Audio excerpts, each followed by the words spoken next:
Let's start formally the today's class. This is Zahid Rasool Guraya, ACMA, APFA and LLB. Alhamdulillah, I along with Sir Shahzad is running the Hope Academy in Lahore. Recently, we are conducting 4th batch of Inspector Inland Revenue, and today we are going to start a new session of AD Intelligence Bureau, Inspector FIA, ADFIA, Sub Inspector Punjab Police, and Town and Municipal Town Officer Sindh Public Service Commission and Municipal Officer Sindh Public Service Commission. Inshallah, we are going to start the journey today, and it will continue for further 40 days. We will have 5 lectures in a week, and both Sir Shahzad and me will conduct these sessions. And inshallah, we will try to assist you people to pass your exams as well as your interview. So the first class goes to Sir Shahzad. Sir Shahzad Kazmi is a very learned person. He is PMS officer, and he has served the Punjab government in different capacities. And a number of students of Sir Shahzad passed in sub-inspector exams and assistant director IB exams. So English portion was covered by him during Inspector Inland Revenue preparation. Sir, please start the class today. Thank you.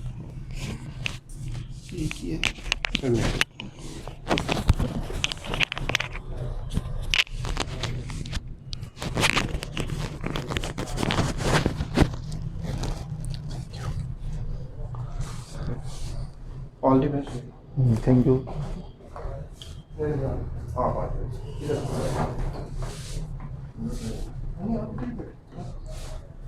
कोई message होगा देख लीजिएगा। मैं वो देख इमरान को कह रहा हूँ। जी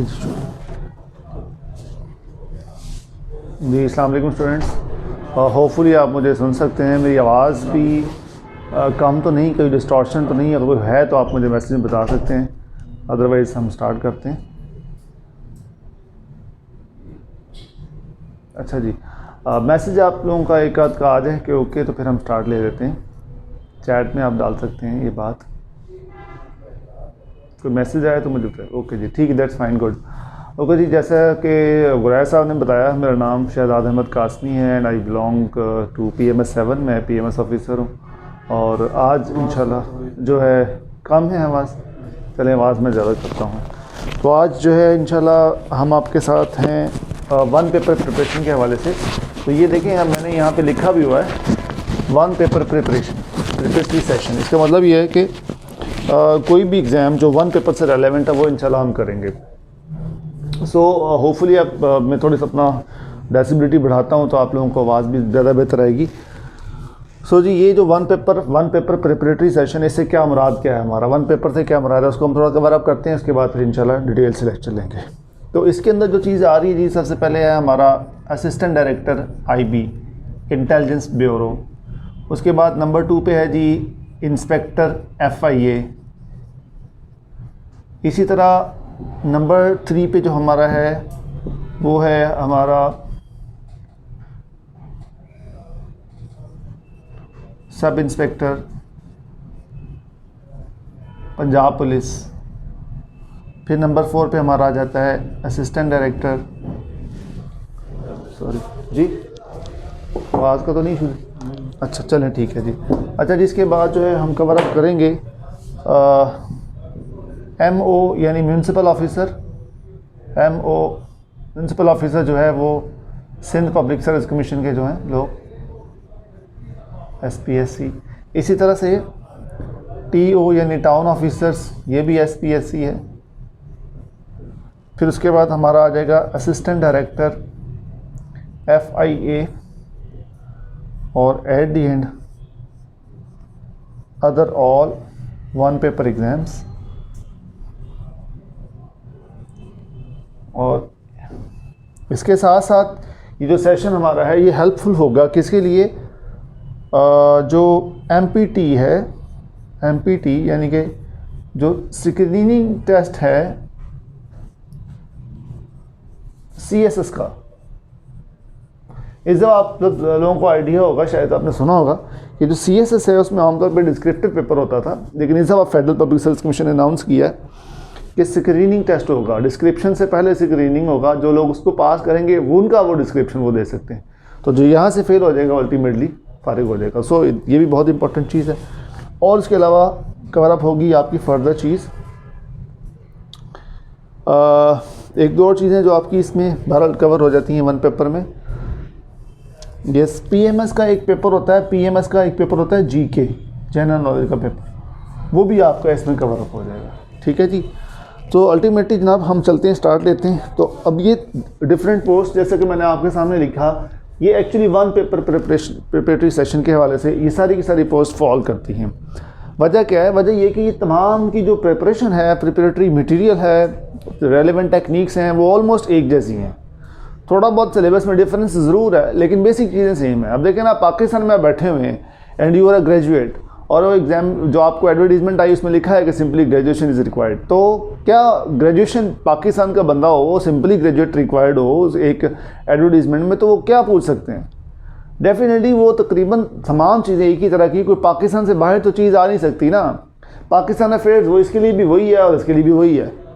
अगर आप हिस्ट्री में चले हैं तो वो भी सेम है, अगर आप इस्लामियात में चले जाएँ वो भी सेम है। तो अल्टीमेटली सारे एलिमेंट्स जो है वो इन सब से ही लिंक्ड है। इसलिए दिस इज़ इनकर्ज्ड कि अगर आपने एक के लिए अप्लाई किया, जैसे जिन्होंने इसके लिए किया, तो उनको चाहिए DFI के लिए भी अप्लाई कर दिया। अभी आजकल तो वैसे डेट है 20-21 तक है मेरे ख्याल में, डेट 20 डेट है लास्ट, तो 20 से पहले आप लोग अप्लाई कर दें। बाकी जिनकी डेट गुजर चुकी है, लेकिन ये इसका मकसद ये भी है कि जो कोई ऐसा स्टूडेंट या कुछ ऐसे स्टूडेंट्स जिन्होंने कहीं नहीं अप्लाई किया हुआ, तो उनके लिए भी इक्वली बेनिफिशियल है, क्योंकि इन फ्यूचर तो बहुत सारी पोस्ट आएंगी ना। तो अल्टीमेटली आप अगर अभी से रेडी होंगे तो आप उनको भी टैकल कर लेंगे। अच्छा, मैं थोड़ा सा बताता हूँ कि हम बेसिकली इसके अंदर क्या करेंगे, और हर एक पोस्ट का डिफरेंट सिनेरियो बता देता हूँ कि क्या इनमें ऑलमोस्ट जो स्लाइड सा डिफरेंस है वो क्या है। ठीक है जी, ओके जी। अच्छा, अब हम देखते हैं जी इसके अंदर हमने कवर जो करनी है चीज़ें, ऑलरेडी मैं चूँकि पहले सेशन हम हुए थे वो ले चुका हूँ। जो न्यू स्टूडेंट्स हैं हम इंशाल्लाह उनको, जो मेरा पहला 1-2 सेशंस हुए हैं उनकी रिकॉर्डिंग आप लोगों को मिल जाएगी, जो लोग नए हैं उनको। सो जी, ये जो है, जैसे मैंने आपको पहले कहा था कि हम सबसे पहले इंग्लिश को टच करेंगे। अब इंग्लिश पाकिस्तान में आप रह रहे हों और आपके कम्पिटिटिव एग्ज़ाम में इंग्लिश ना आए, ये हो नहीं सकता। इंग्लिश मदर टंग है, 1947 से लेके आज तक हम इसको ओवरकम नहीं कर सके, और यही वजह है कि आज भी अगर CSS और PMS के एग्ज़ाम्स को उठा लें तो सबसे ज़्यादा फेलियर रेशो इंग्लिश में है, और यही हाल आपके वन पेपर का है। वन पेपर में भी जो इंग्लिश के सवालात आते हैं उनमें अक्सर लोग स्ट्रगल करते हुए नज़र आते हैं। तो इंशाल्लाह हम उसको फोकस करेंगे। और उसके बाद जनाब हम चलेंगे EDS stand for everyday science. तो इसमें साइंटिफिक चीज़ें हैं जो साइंसी लिहाज से हमें आनी चाहिए, कॉमन रोज़मर्रा ज़िंदगी में जो साइंस यूज़ होती है। लेट्स सपोज अगर हमने तो एक्चुअली साइंस का स्पेक्ट्रम हमारे नज़दीक ये है, फिज़िक्स, केमिस्ट्री, बायोलॉजी। ऐसे ही यदि बहुत है तो हम कंप्यूटर साइंस को ऐड कर लेते हैं, लेकिन ऐसा नहीं है। वन पेपर में इनके अलावा बेसिक फ़िज़िक्स, केमिस्ट्री और बायोलॉजी के अलावा और कंप्यूटर साइंस के अलावा, इन चारों के अलावा बहुत अहम 3-4 और एलिमेंट्स हैं, और उनमें से एक है एस्ट्रोनॉमी। तो वो इंशाल्लाह हम इसमें कवर करेंगे। एस्ट्रोनॉमी मींस जितना भी फल्कियात का नॉलेज है वो सारे का सर आपको आना चाहिए। इसी तरीके से अगर आप एस्ट्रोनॉमी के बाद बात करें तो एवरीडे साइंस में सेकंड जो आ जाती चीज़ वो है जियोलॉजी, जियोग्राफी, यानी अर्थ का स्ट्रक्चर कैसा, नीचे की तरफ हमने चले जाना है।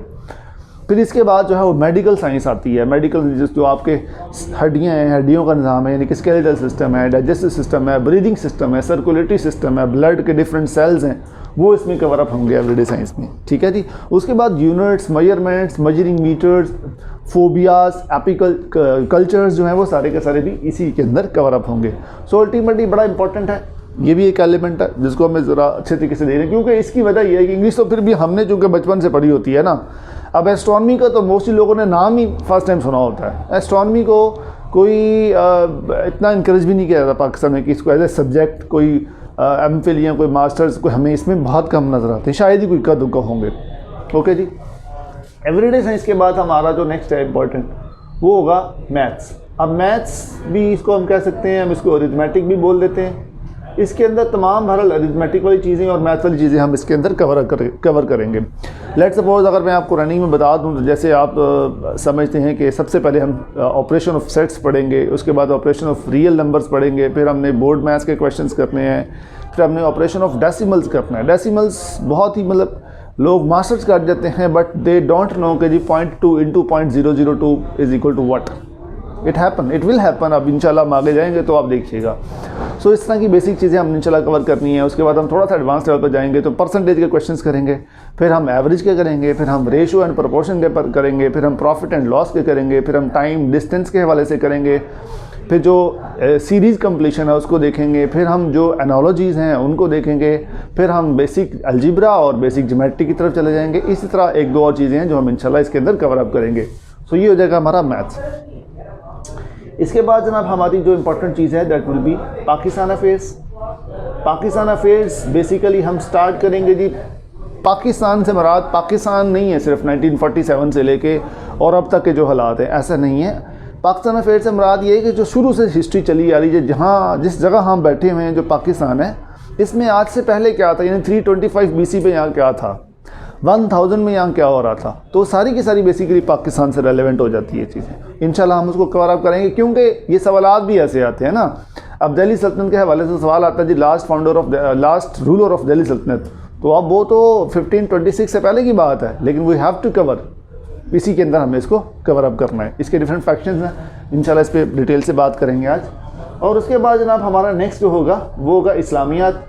इस्लामियात के क्वेश्चंस अक्सर हम लोगों ने सुने भी होते हैं, पढ़े भी होते हैं, लेकिन वेरी अनफॉर्चुनेट कि हमें 200 सवाल, 400 सवाल, 500 सवाल, 1000 सवाल दे दिया गया कि ठीक है जी ये इस्लामियात का आप तैयार कर लें। बुक्स में भी है, देखिए ना, आप मार्केट में जाते हैं तो क्या बुक्स नहीं मिलती है ना ऐसी आपको, वहाँ से आपको इस्लामियात का पोर्शन मिलता है और समझ कोई नहीं लगती। क्या वजह है? क्योंकि वो टॉपिक ओरिएंटेड नहीं होती चीज़ें, वो एक जस्ट 1500 का एक क्वेश्चन बैंक दिया हुआ है, वो आपने अपनी हिम्मत से करना है। एक सवाल अगर आपको उम्महातुल मोमिनीन से आया हुआ है तो दूसरा सवाल आपको अरकान इस्लाम से पूछा जा रहा होगा, तीसरा सवाल अगर आपको ग़ज़वात सराया के बारे में है तो चौथा आपको सीरत तय्यबा के बारे में पूछा जा रहा होगा। अगर एक सवाल आपको ज़कात के बारे में आया तो अगला हज के बारे में आ रहा होगा। सो व्हाट्स द रीज़न कि हम इसको ग्रास्प क्यों नहीं कर पाते कि हम टॉपिक वाइज डिटेल से पढ़ते नहीं हैं। तो यहाँ पे इंशाल्लाह हम टॉपिक वाइज थॉरो स्टडी के हवाले से टेक्निक्स शेयर करेंगे, उस तरह से स्टडी करेंगे और फिर रेलेवेंट मटेरियल भी that will be beneficial for you, क्योंकि आपने टॉपिक वाइज स्टडी की होगी। तो उसके बाद फिर अब जब हम ये रॉ मटेरियल ले लेंगे उसके बाद आप खुली दुनिया, आप जितना मर्जी जहाँ से मटेरियल उठाएँ। ओके जी, नेक्स्ट चलते हैं। तो next is GK stands for general knowledge and this is very important for all of the exams. अब इसके अंदर जो है वो सबसे पहले मैप स्टडी है। मैप वर्ल्ड जो मैप है उसको हम किस तरह से स्टडी कर सकते हैं स्ट्रक्चरली, यानी इक्वेटर क्या होता है, लैटिट्यूड्स क्या होता है, लॉन्गिट्यूड्स क्या होता है, इसका जो ट्रॉपिक ऑफ कैप्रिकॉर्न है what is this, and tropic of cancer क्या चीज़ है। अगर इक्वेटर की बात करते हैं तो उसके ऊपर कौन कौन से कंट्रीज़ आ जाते हैं, और अल्टीमेटली फिर इस तरीके से वर्ल्ड में आपको पता है कि हमारे कॉन्टिनेंट्स हैं, उनकी हम ड्रॉ करेंगे, पर मैं यहाँ पे आपको ड्रॉ भी करके समझाऊंगा ताकि आप लोग उसको यूज़ करते हुए अपने जहन में, आपका जहन थोड़ा सा वसअत इख्तियार करे और उस तरह आप चीज़ों को लेके चल पड़ें। सो इसके अंदर जो है जीके के अंदर मैप स्टडी सबसे पहले इंशाल्लाह हम देखेंगे। उसके बाद if you talk about further detail तो फिर आपको स्टेट्स जैसी होती हैं जी, वर्ल्ड की जो इंपॉर्टेंट स्टेट्स उनके बारे में डिस्कस करेंगे, इंपॉर्टेंट रिवर्स के बारे में देखेंगे, इंपॉर्टेंट फॉरेस्ट के बारे में देखेंगे, इंपॉर्टेंट डेजर्ट्स के बारे में देखेंगे, फिर आपकी इंटेलिजेंस एजेंसीज़ हैं, न्यूज़ एजेंसीज़ हैं, वर्ल्ड की पार्लियामेंट्स हैं, इंपॉर्टेंट बाउंड्री लाइन्स हैं, नोबेल प्राइज़ हैं और बहुत सारी और चीज़ें हैं। और जो इंशाल्लाह हम इसमें ये जो डिप्लोमेटिक एंड कॉन्स्टिट्यूशनल टर्म्स हैं, ओल्ड नेम्स हैं, न्यू नेम्स हैं, और इम्पॉर्टेंट जो स्ट्रीट्स हैं, वर्ल्ड की स्ट्रीट्स, एक स्ट्रेट है, ये स्ट्रीट्स है गलियाँ जिनको हम कह रहे हैं, ये उसके, तो इस तरह बहुत सारी और चीज़ें जो इंशाल्लाह हम जीके के अंदर कवर अप करेंगे जी। ओके जी, नेक्स्ट चलते हैं। तो नेक्स्ट हमारा टॉपिक आ जाएगा जी computer science, CSC। Computer science के हवाले से भी बहुत इंपॉर्टेंट चीज़ें, इसमें हम इसको 3-4 सेक्शन में डिवाइड कर देंगे। लाइक एक तो हिस्ट्री ऑफ कंप्यूटर होगा, उसको हम सेपरेट पढ़ लेंगे, फिर उसके बाद जो हम MS वर्ड को सेपरेट पढ़ेंगे, इसी तरीके से MS एक्सेल को सेपरेट पढ़ेंगे, इसी तरीके से MS पावर पॉइंट को एक्स्ट्रा सेपरेट पढ़ेंगे। सिमिलरली फिर हम आगे जाएंगे तो हम देखेंगे इलेक्ट्रॉनिक रिकॉर्ड कीपिंग के ऊपर हम किस तरीके से ग्रिप हासिल कर सकते हैं, हम ईमेल के ऊपर किस तरह से ग्रिप हासिल कर सकते हैं। So that will be all about computer science. और उसके बाद जनाब हम आ जाएंगे उर्दू के हवाले से। उर्दू की बेसिकली ज़्यादा चीज़ें होती हैं ग्रामेटिकल, और कुछ ऐसी बुक्स होती हैं जिनके राइटर्स के बारे में आपको बताना होता है। तो इंशाल्लाह पूरी ग्रामर के हवाले से हमारी डिस्कशन होगी। एट दी एंड जनाब हम देखेंगे FIA एक्ट। ये FIA एक्ट जो है वो कहीं भी और नहीं है, ये मैं बता दूं, ये सिर्फ एक ही पेपर में है, और वो पेपर है असिस्टेंट डायरेक्टर FIA का, ये ADFIA का, ये कहीं और नहीं है। इसलिए ADFIA वालों के लिए इंशाल्लाह मैं इसको करवाऊंगा। तो ये होगा हमारा तकरीबन almost at the end of the session, ताकि बाकी लोग चक्की चीज़ों को ले चुके होंगे। बहरहाल अगर किसी ने नहीं भी अप्लाई किया तो आई सजेस्ट कि वो भी ADFIA के लेक्चर्स को नोट करे और सुने, ताकि कल को जब भी वो ADFIA के लिए अप्लाई किया करेगा तो कम से कम वो ये से पता हो कि FIA एक्ट क्या होता है और किस तरह से तैयार करना है। ये ना हो कि उस वक्त फिर आप एक बंदा ढूंढते फिर जी मुझे कोई FIA एक्ट पढ़ा दे। सो दिस इज़ सजेस्टेबल कि अभी सारी की सारी चीज़ें हम इसको कैप्चर कर पाएँ। सो स्टूडेंट्स, ये जो चीज़ें हैं ना सारी की सारी ये हर एक एग्ज़ाम में एप्लीकेबल होती हैं। कोई भी एग्ज़ाम पाकिस्तान का नहीं है जो जिनमें ये चीज़ों के बारे में ना पूछा जाए। तो ये एक हमने ब्रॉडर स्पेक्ट्रम में देख लिया। ऑलमोस्ट ये 1 2 3 4 5 6 7 8 9 के करीब एलिमेंट्स बन रहे हैं। एक चीज़ है मैं बल्कि मिस कर गया हूँ, वो मैं लिख देता हूँ, सॉरी ऊपर लिख देता हूँ, दैट इज़ करंट अफेयर्स। ये करंट अफेयर्स मीन्स जो करंट रिलेटेड चीज़ें होती हैं उनके हवाले से सवालात आते हैं, जैसे कि इम्पोर्टेंट ऑर्गेनाइजेशंस हैं, उनके हेड ऑफिसेज हैं, उनके लेटेस्ट समिट हैं, उनके टोटल नंबर ऑफ मेंबर्स हैं, उनके ऑब्जर्वर मेंबर्स हैं, इस तरह की चीज़ें आपको आ सकती हैं। इसी तरीके से डे टू डे एक्टिविटीज़ हैं कि जैसे जी किसी को अवार्ड मिल गया, यूनाइटेड नेशन एक्टिविटीज़ है, यूनाइटेड नेशंस के जो सेशंस हैं, कभी इन्वायरमेंट पे हो रहा है, कभी पावर्टी पे हो रहा है, कभी स्मोक पे हो रहा है, उनके वाले से आपको जो है क्वेश्चन आते हैं। इसी तरीके से आपके जो करंटली आपके प्राइम मिनिस्टर हैं, आपकी कैबिनेट है, वो जहाँ जहाँ इन्वॉल्व है, जहाँ जहाँ इंटरनेशनल कमिटमेंट्स हो रही हैं, जो वो साइन कर रहे हैं, उस सब के बारे में हमें सवाल आ सकते हैं। तो ये इंशाल्लाह हम इसको करंट अफेयर्स में कवर अप करेंगे। सो जी अभी जस्ट इसको देखते हैं कि क्या ये सारी की सारी चीज़ें कोई एक्स्ट्रा तो नहीं है। If we talk about ADIB तो बिल्कुल रेलेवेंट है सिवाय कंप्यूटर साइंस के। लेकिन अगर एक चीज़ इससे रेलेवेंट नहीं है ADIB से रेलेवेंट, तो क्या हम इसको छोड़ देंगे? नेवर। ये आज के लिए नहीं है टॉपिक। देखें, 1 पेपर प्रिपरेटरी सेशन है। आप आज ADIB के लिए आए हैं तो कल को आपने ADFIA में अप्लाई करना होगा, परसों आपको एंटी करप्शन में जाना होगा, हो सकता है इसके बाद फिशरीज में आए, असिस्टेंट रजिस्ट्रार कोऑपरेटिव सोसाइटीज़ में आए, को बहुत सारे डिपार्टमेंट्स हैं। तो अल्टीमेटली आप बार बार नहीं आ सकते सीखने के लिए। So this is the right session और राइट टाइम के आप सारी चीज़ें ले लीजिए। सो जी इंस्पेक्टर FIA में तो बिल्कुल यही चीज़ें सारी की सारी एप्लीकेबल हैं सिवाय कंप्यूटर साइंस के, उर्दू के और FIA एक्ट की। ये 3 चीज़ उसमें नहीं आती। लेकिन अब ये बात अभी चूँकि इंस्पेक्टर FIA का जो करिकुलम है, सिलेबस है, वो अभी अपलोड नहीं किया FPSC ने, लेकिन जब वो अपलोड करेगी, क्योंकि ये मेरा पुराना एक्सपीरियंस है, तो उसके अंदर वो ये कंप्यूटर साइंस, उर्दू और FIA को नहीं डालते। तो हमें बाकी चीज़ों को तो फोकस करना है। ठीक, ये भी 1 पेपर है, ये भी 1 पेपर है। ADIB का फर्स्ट जो कंप्यूटर है ना सेशन, वो है स्क्रीनिंग के वाले से। फर्स्ट फेज़ में स्क्रीनिंग टेस्ट होगा जिसकी हम तैयारी कर रहे हैं, यानी कि MCQs बेस्ड टेस्ट होगा। जो ADIB में पास कर देंगे उनका डिटेल्ड डिस्क्रिप्टिव होगा, वो भी 100 मार्क्स का है। लेकिन पहले स्टेप पे चूँकि हम आज यहाँ इसके लिए जमा 1 पेपर प्रिपरेटरी सेशन और ये MCQs बेस्ड है, उसके लिए हम तैयारी कर रहे हैं। अच्छा, जो इंस्पेक्टर FIA इसका सिर्फ एक ही पेपर है जो कि MCQs है, इसके बाद डायरेक्ट इंटरव्यू है, मेडिकल और कुछ नहीं। ठीक है जी। और इसमें पिछली दफ़ा जो हुआ था इंस्पेक्टर FIA के जो सीट्स आई थी ऑलमोस्ट कोई 2 to 3 years बैक, तो उसमें ये हुआ था कि उसमें उन्होंने उसका डिस्क्रिप्टिव भी लिया था, but that was another reason. उसके अंदर कोई पेपर लीकेज का कोई इशू था, इस तरह की चीज़ें थी। अदरवाइज़ आमतौर पे 2015 में इसकी जो हुई थी सिलेक्शन इंस्पेक्टर FIA की, तो उसमें जस्ट एक ही पेपर हुआ था MCQs बेस्ड, और उसके बाद इंटरव्यू हुआ था और सिलेक्शन हो गई थी। वो इसलिए भी मुझे कंफर्म है कि वो मैंने खुद भी दिया था। सर ये जी PPSC में रिटायरमेंट है तो उन्हें पहले करवाते हैं? मैट नहीं, वो हर एक चीज़ हर एक में नहीं कराते, वो सिर्फ और सिर्फ इन्होंने पंजाब पुलिस का कहा हुआ था, वरना हर एक में नहीं होता।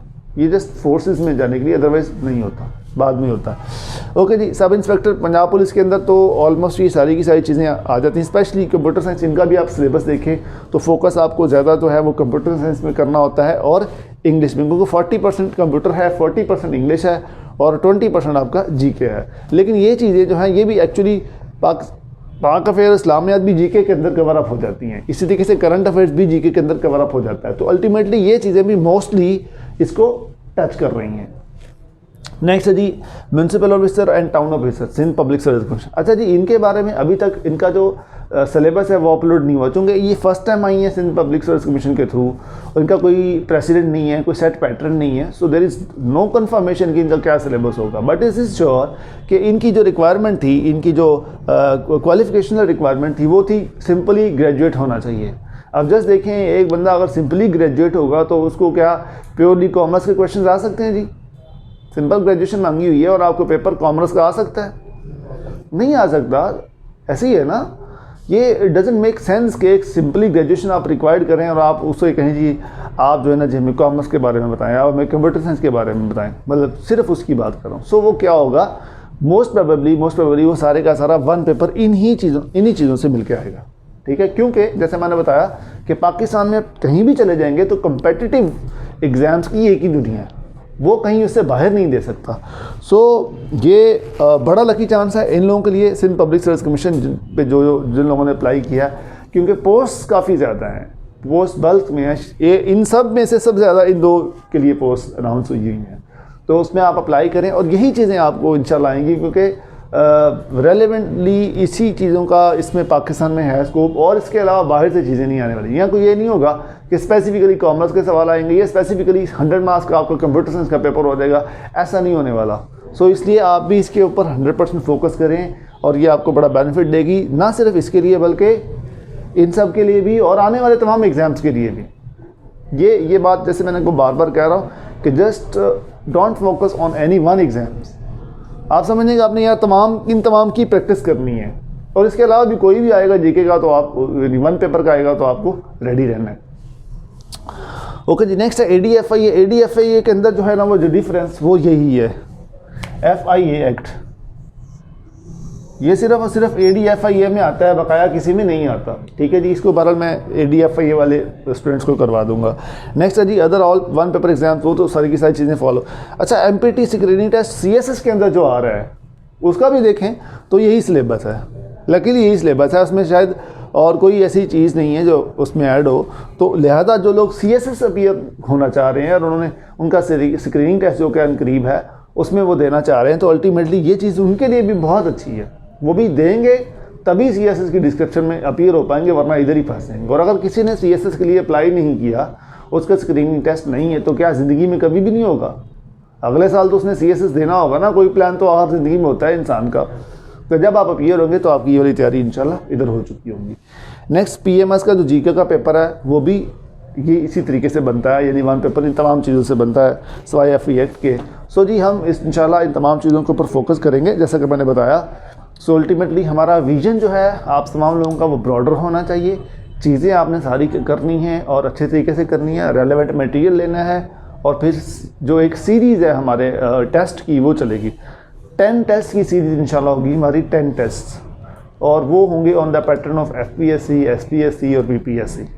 सो 100 मार्क्स का ईच टेस्ट होगा, तो उसके अंदर आपकी वो वाली सारी जो मैं ऑलरेडी आपको पढ़ा चुका हूँ उसकी फिर आपकी एक किस्म का नॉलेज चेकिंग होगी कि आप किस लेवल पे हैं, और आपको खुद भी आइडिया हो जाता है एवोल्यूशन के बाद। ये तो at the end of the session होगा, 10 टेस्ट की एक पूरी सीरीज़ होगी। उससे पहले होगा ये हर वीकली जो हमने पढ़ा होगा वो मैं आपको होमवर्क दूंगा और उसका टेस्ट देंगे। जो हमने पढ़ा है वो और जो होमवर्क मिला है वो, उसका वीकली टेस्ट भी हुआ करेगा। So that is our plan students. तो अब इंशाल्लाह हम आगे चलते हैं, तो इसको देखते हैं जी। कोई क्वेश्चन जी आप लोगों का? ठीक हो गया जी, दैट्स फाइन जी। है क्वेश्चन? ये आप ज़रा एक पिक ले लें अच्छी सी, फिर हम बाद में ग्रुप में शेयर कर देंगे।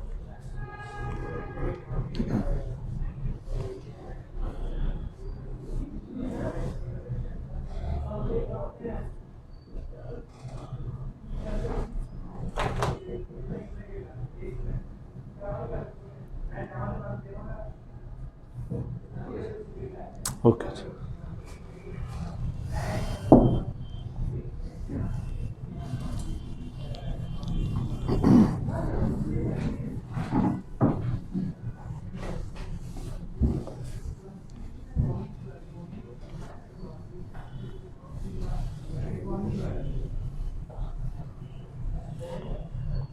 वैसे स्टूडेंट्स जो हमारी एक दो पहले क्लासेस हुई उसके अंदर हमने इंग्लिश भी पढ़ा है, एवरीडे साइंस भी पढ़ा है, और दूसरी चीज़ों को भी टच किया है जनरली, लेकिन आज हम जो करने चाह रहे हैं वो हम हिस्ट्री को टच करेंगे। और हिस्ट्री की अगर स्पेसिफिकली बात करें तो इस्लामिक हिस्ट्री को नहीं, बल्कि पाकिस्तान की हिस्ट्री को, यानी दूसरे वर्ड्स में हम पाकिस्तान अफेयर्स को देखेंगे।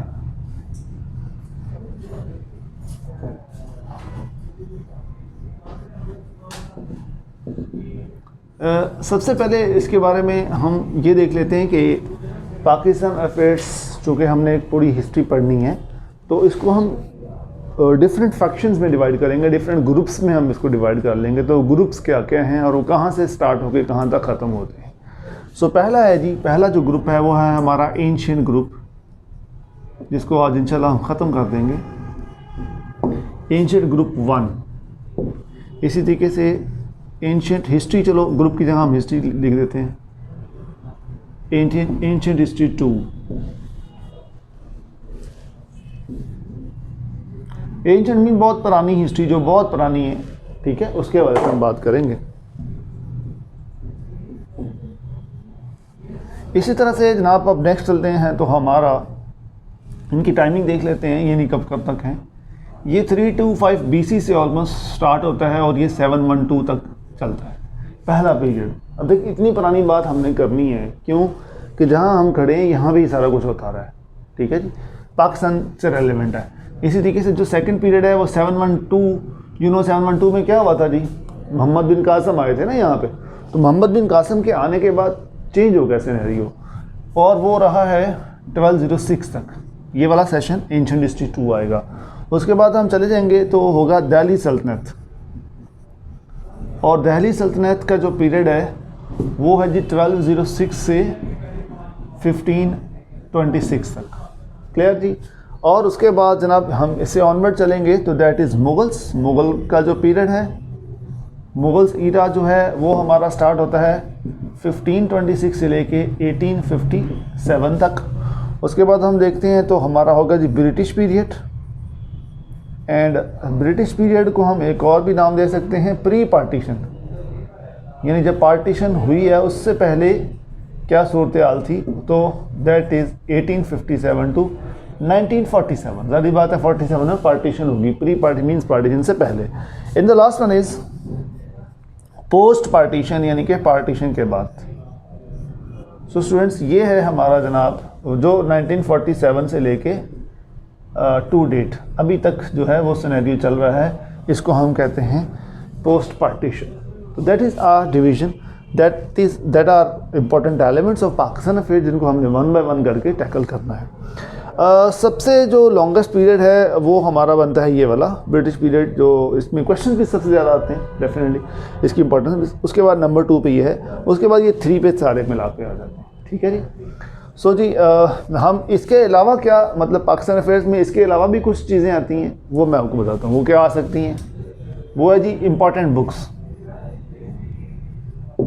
For example spirit of Islam, ये पाकिस्तान की हिस्ट्री से रेलेवेंट है, सब कॉन्टिनेंटल हिस्ट्री से रेलेवेंट है। इसका सवाल हम इसी के अंदर कवर अप करेंगे, ये सवाल आ सकते हैं। इसी तरीके से जो इम्पोर्टेंट वॉर्स हैं उनके हवाले से आपका सवाल आ सकते हैं। फॉर एग्जांपल जी बैटल ऑफ हेडेस्पस जो है वो कब हुई है, बैटल ऑफ फर्स्ट पानीपत कब हुई है, सेकंड पानीपत कब हुई है, थर्ड किस किस के दरमियान हुई है, इस तरह की चीज़ें आ सकती हैं। लिहाजा हम बैटल्स को, वॉर्स को एक अलहदा तौर पे एक डिस्कस करेंगे। ये है थॉरो स्टडी जो मैं आपको बताना चाह रहा था पहले।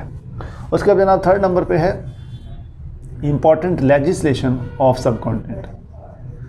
अच्छा जी, लेजिस्लेशन 1861 से स्टार्ट होती है, फिर 1892 में होती है इंडियन काउंसिल एक्ट, फिर 1909 में मिंटो मॉर्ले रिफॉर्म्स हैं, फिर 1919 में मोन्टैग चांसलर रिफॉर्म्स है, फिर उसके बाद इंडियन काउंसिल एक्ट है। उसके बाद इससे पहले बल्कि जो है हमारा राउंड टेबल कॉन्फ्रेंसिस के अंदर जो है वो ये जो माइनॉरिटीज़ के राइट्स हैं, यानी कि कम्युनल राइट्स है, वो मिलते हैं।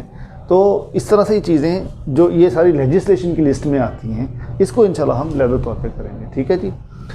सो जी ये अब 3 बेसिक चीज़ें हैं जिनको आप इससे जुदा करके पढ़ेंगे। अब इनको इसके अंदर से मिक्स करना ज़रा मुश्किल होगा, आप इनको ज़्यादा पढ़ लीजिएगा, चूँकि बुक्स का तो कहीं भी मतलब आ नहीं रहा ना, तो आप इसको कवर अप कर सकते हैं। अच्छा यहाँ पे एक छोटा सा मैं ऐड कर देता हूँ जी, यहाँ पे बोल के मैं रेड कलर से लिख देता हूँ। हमारा ये जो दिल्ली सल्तनत है ना, इसके बाद एक छोटा सा हमारा आएगा एक topic that is reformist movement. और रिफॉर्मिस्ट मूवमेंट का ताल्लुक जो है वो ईयर से नहीं है बल्कि पर्सनैलिटीज़ से है। और इनके अंदर जो हमें पर्सनैलिटीज़ तय कवर करनी है वो है मुजद्दिद अलसानी, शाह वली अल्लाह, सर सैयद अहमद ख़ान, इसी तरीके से दारुल उलूम देवबंद, नदवतुल इल्मा और अंजुमन हमात इस्लाम और फ़राइज़ी मूवमेंट भी इसके अंदर शामिल है। तो ये मूवमेंट्स हैं कुछ जिनको हम अलहदा तौर पर डिस्कस करेंगे। इनका ईयर से कोई ताल्लुक नहीं, लेकिन वो तकरीबन ऑलमोस्ट इसी मिड पीरियड में आते हैं, बहुत पहले की बात है। हाँ जी चलें। अच्छा जी स्टूडेंट्स, तो ये है हमारा पाकिस्तान अफेयर्स यानी ओवरऑल हिस्ट्री का एक स्ट्रक्चर। अब देखें इसके अंदर जो सबसे इंपॉर्टेंट बात यह है कि हमने इससे स्टार्ट लेना है, ठीक है। ये आज करेंगे इंशाल्लाह तीनों और उसके बाद इससे स्टार्ट लेंगे। वाई दिस इज़ इम्पॉर्टेंट, ये जो बल्कि पहले इसको करेंगे, ये इसलिए एंशिएंट हिस्ट्री इसलिए ज़्यादा इंपॉर्टेंट है कि भाई 325 BC से स्टार्ट हो रही है ना, 712 तक हम क्लोज़ कर देंगे, फिर 712 से 1206 तक ऑनवर्ड क्लोज़ कर देंगे। ये जो हम पढ़ेंगे उसके बाद आप जो मैं लिखवाऊंगा वो चीज़ें आपने नोट करनी है और एडिशनल चीज़ें आपको मैं नोट्स की शेप में प्रोवाइड कर दूँगा।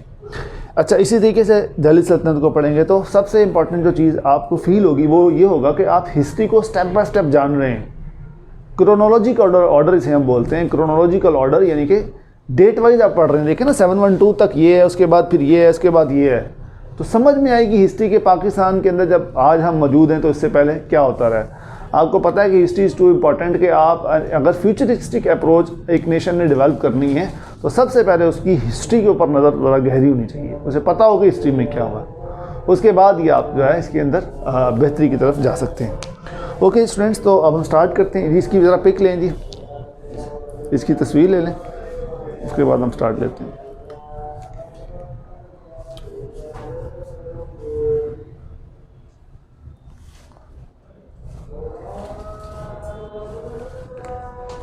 स्टूडेंट आज़ान हो ले जी, 1-2 मिनट और फिर हम स्टार्ट लेते हैं।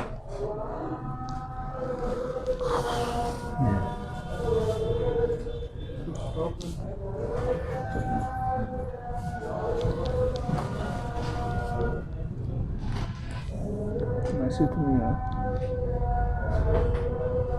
वो सिलेबस को उल्टा, अच्छा उल्टा क्यों सर में मैसेज कर दिए हो गए, मतलब एंड पे रिप्लाई करें। ये उल्टा क्यों हुआ? नहीं सर, उधर सीधे ही जा रहा है। बस ठीक है, सही। टाइम क्या हुआ है? टाइम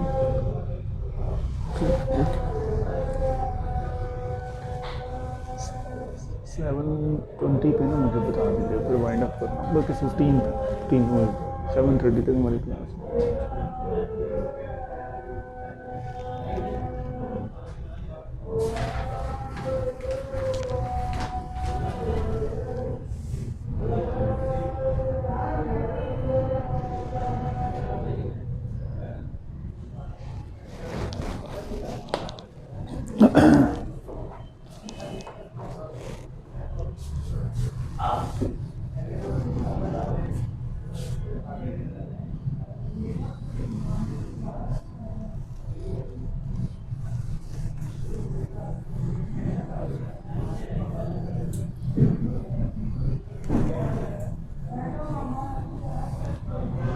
ओके स्टूडेंट्स, अभी हम ये जो पहला पोर्शन है उसको कवर अप कर रहे हैं। बहुत ये चूँकि बहुत पुरानी हिस्ट्री है, ये एग्जामिनेशन पॉइंट ऑफ व्यू से भी बहुत ज़्यादा इंपॉर्टेंट नहीं है। बहरहाल हमने इसको करना है, अगर इससे कोई सवाल आता भी तो हम उसको जवाब देने के उस पोजीशन में हों। और वैसे भी चूँकि पाकिस्तान में हम मौजूद हैं तो वही बात है कि हमें बिल्कुल ज़रूर से पता होना चाहिए। ओके जी, इसके अंदर देखें कभी हिस्ट्री ये कहती है कि सिविलाइजेशंस डेवलप होती हैं। And what is civilisation? आज मैं जो आपके सामने खड़ा हूँ और आपको ऑनलाइन जूम एप्लीकेशन के थ्रू पढ़ा रहा हूँ, this is due to 21st century civilisation. अगर हम पीछे चले जाएंगे, लेट सपोज हम जस्ट 15 साल पीछे चले जाएं तो ऐसा नहीं हो रहा होगा, कंफर्म नहीं ऐसा था। उसमें जस्ट फिज़िकल क्लासेस के अलावा ऑनलाइन का नामो निशान भी नहीं था। सो ये क्यों है? ये सिविलाइजेशन। आज हम क्लास में बैठे हैं और हम ये सोच रहे हैं कि क्लास से जब हम फ्री होंगे तो we will use our mobile. उसके अंदर हमने देखना है कि व्हाट्सएप पे किसका मैसेज है, स्टेटस किसका लगा है और फेसबुक के किसकी अपडेट्स हैं। तो क्या है कि ये हमारा थिंकिंग पैटर्न है, this is also part of civilisation. हमारे आइडियाज़, हमारे खाने का स्टाइल, आज हमने क्या खाना है, ये भी सिविलाइजेशन का एक पार्ट है। ये सारी की सारी चीज़ें सिविलाइजेशन कहलाती हैं। सिविलाइजेशन को सिंपली अगर आप कहें तो वो कोई भी बिलीफ हो, कोई भी आपकी प्रैक्टिस हो, कोई भी आपका हेयर स्टाइल हो, ड्रेसिंग स्टाइल हो, खाने की हैबिट्स हो, थिंकिंग पैटर्न हो, वो सारी की सारी सिविलाइजेशन कहलाती है। So if we talk about civilisation तो सबसे पहले हम ये बात पता हो कि ओल्डेस्ट सिविलाइजेशन कौन सी है। जी को बंदा बताएगा जी ओल्डेस्ट सिविलाइजेशन कौन सी है? Oldest civilisation of subcontinent, पहला सवाल ये है। और दूसरा है कि oldest civilisation of the world. दोनों के डिफरेंट आंसर हैं जी, जो आपकी, चूँकि हम तो सब कॉन्टिनेंट में ना, इनको साथ साथ आप नोट डाउन करते जाएं, जो लोग ऑनलाइन भी हैं वो भी नोट डाउन करते जाएं, ताकि उनको लिखने में बाद में कोई प्रॉब्लम ना होगी, सवाल मिस हो जाएंगे तो फिर इशू होगा। सब कॉन्टिनेंट की जो ओल्डेस्ट सिविलाइजेशन है that is Indus valley civilisation. Indus valley civilisation. Similarly अगर आप बात करते हैं oldest civilisation of the world की, तो वो है मैसोपोटामिया।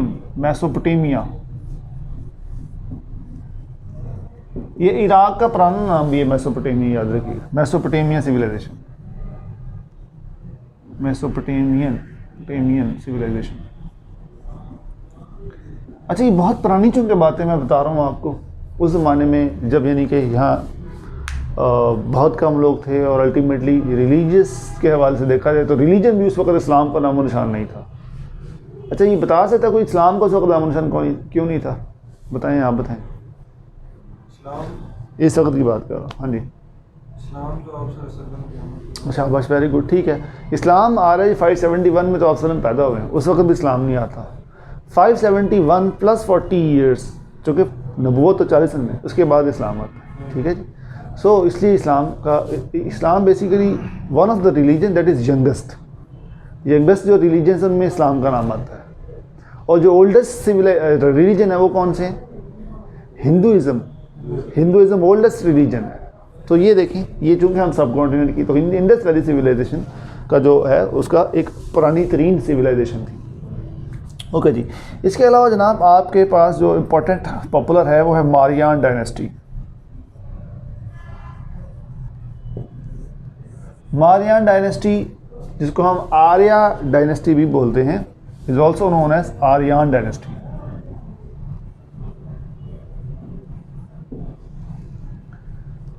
इसी तरीके से आपके पास और इम्पोर्टेंट डायनेस्टी जो है वो है गुप्ता डायनेस्टी। ये डायनेस्टी से क्या मुराद है? डायनेस्टी से मुराद है ग्रुप ऑफ पीपल, एक ख़ानदान। जैसे बनु उमैया आया इस्लाम में तो उमैया डायनेस्टी कहलाई, बनु अब्बास आया तो अब्बासीद डायनेस्टी कहलाई। इसी तरीके से मारियन डायनेस्टी और गुप्ता। अच्छा, गुप्ता डायनेस्टी के हवाले से अक्सर ये सवाल आता है कि इसका फाउंडर कौन सा है, तो इस फाउंडर इज चंद्रगुप्ता। इसी तरह से आपको ये भी पता हो कि अशोका बहुत पॉपुलर किंग है, वो अशोका, इसको द ग्रेट किंग भी कहा जाता है।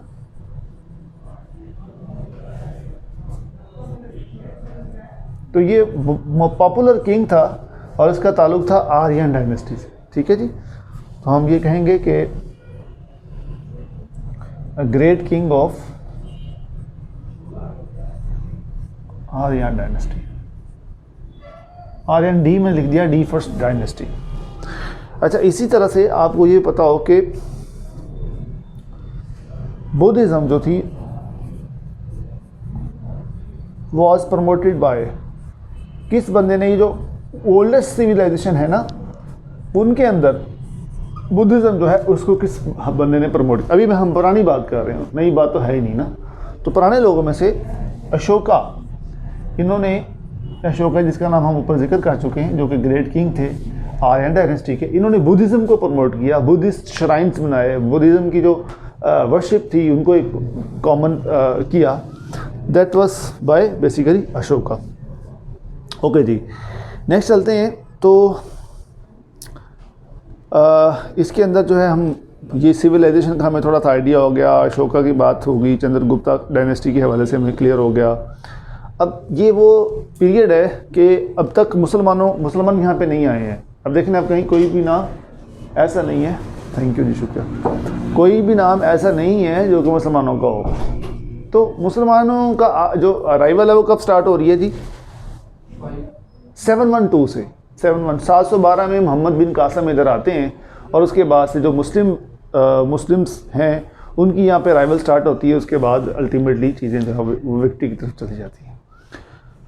सो जी हम ये अच्छा इसकी तस्वीर लें जी, जल्दी करें ज़रा। एक ये जो मोहनजोदड़ो है, ये भी ओल्डेस्ट सिविलाइजेशन के पार्ट्स हैं और इसका बेसिकली मतलब होता है माउंट ऑफ डेड। इसकी तस्वीर लें जी हम। फिर इसके बाद जो है वो सेकंड स्टेज पे चलते हैं, एंशिएंट हिस्ट्री पार्ट 2 पे।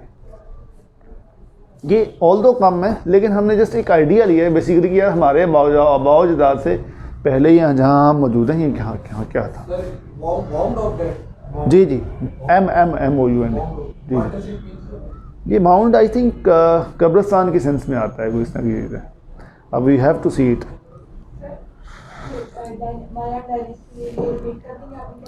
मायरन डायनेस्टी को हम आर्या डायनेस्टी भी बोलते हैं। आर्याई अक्सर आपने उर्दू की किताबों में पढ़ा होगा, आर्याई ख़ानदान, तो वो ये है, ठीक है। अब डायनेस्टी मैंने जैसे आपको कहा ख़ानदानों के लिए वर्ड यूज़ होता है ये। ओके जी स्टूडेंट्स, तस्वीर ले ली आपने, नोट हो गया, आगे चलते हैं जी। अब हम चलते हैं जी अपने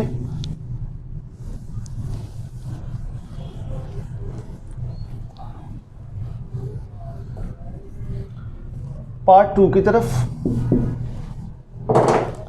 एंशिएंट हिस्ट्री पार्ट 2, और उसका जो पीरियड है दैट इज 712 से लेके 1206 तक। ओके अच्छा, अब देखिए 712 इज़ वेरी मतलब पॉपुलर एक डेट है हमारे नज़दीक, यानी मुसलमान नज़दीक। तो मोहम्मद बिन कासम, MBQ मैं लिख रहा हूँ शॉर्ट में, MBQ केम टू सब कॉन्टिनेंट। तो उनका आना जो है दैट वाज इन 712। जब मोहम्मद बिन कासम आए हैं, ये इन्होंने सिंध में जो लैंड किया है, उस वक्त सिंध का राजा कौन था जी? बहुत पॉपुलर, लेकिन फिर भी आपको ये चीज़ें देखनी होंगी कि अगर सवाल आता है तो आपको क्लियर हो। Who was raja of Sindh in 712, यानी जब मोहम्मद बिन कासम आए, राजा दाहिर उनका नाम है जी। अच्छा, इसी तरीके से सवाल आपको ये भी आ सकता है कि Muhammad bin Qasim was sent by, क्योंकि ये तो अरब से आ रहे हैं ना जी, मोहम्मद बिन कासम तो अरब से आ रहे हैं, इनका जो है, लेकिन इनको भिजवाया किसने था? तो इनके चचा थे, उनका नाम है हिजाज बिन यूसुफ, इन्होंने भिजवाया। अच्छा, ये इससे भी रेलेवेंट सवाल आ सकता है कि जो हिजाज बिन यूसुफ था वो उनका डेजिग्नेशन क्या था? उनका डेजिग्नेशन क्या था जी? He was governor of Hijaz, governor of Hijaz. And what is Hijaz? Hijaz Saudi Arabia का एक पार्ट है, सारा सऊदी अरेबिया हिजाज नहीं कहलाता, लेकिन जिस रीजन में आजकल मक्का और मदीना और ये इस तरह की सिटीज़ हैं जो इस रीजन इसी रीजन में, उन तमाम को मिला के उस वक्त हिजाज कहा जाता था। ये तो डिवीज़न फिर जब आले सऊद आई तो उसके बाद हुई ना, लेकिन उस वक्त की बात है जब ये बनु उमैया का दौर था, ये उस वक्त पुरानी बात है। तो गवर्नर ऑफ हिजाज की समय लग गई थी सबको। अच्छा, अब अगर सवाल आपको ये आता है कि MBQs का रिलेशन क्या था, MBQs relation with Hajjaj bin Yusuf, H/V में लिख देता हूँ, हिजाज बिन यूसुफ के साथ क्या रिलेशन था? तो जो MBQ थे ये इनके सन इन लॉ थे और वो उनके चचा थे हिजाज बिन यूसुफ। अच्छा, यहाँ तक तो फिर भी समहाउ लोगों ने कुछ ना कुछ चीज़ें पढ़ी होती हैं, सुनी होती हैं। एक इम्पॉर्टेंट चीज़ ये है कि Muhammad bin Qasim belonged to which dynasty? Belong to dash dynasty. अब किस डायनेस्टी से इनका ताल्लुक था? नहीं, इनका ताल्लुक उमैया डायनेस्टी से था। UMM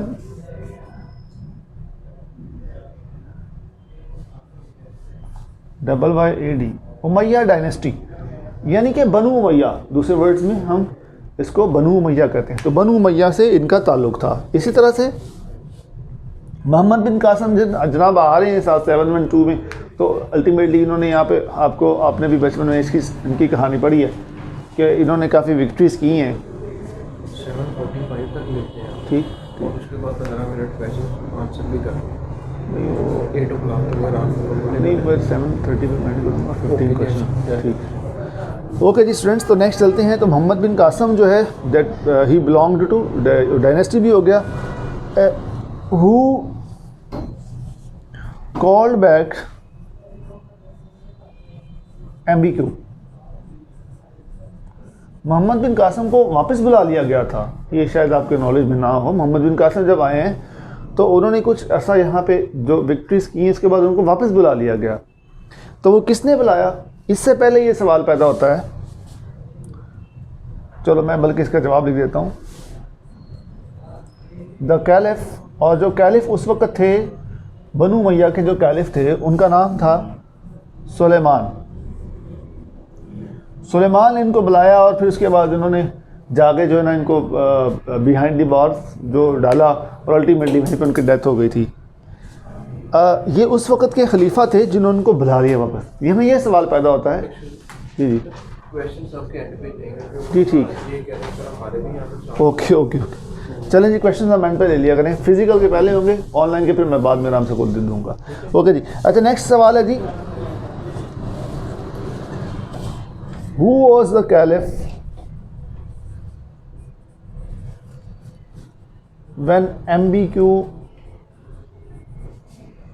फर्स्ट केम टू सब कॉन्टिनेंट?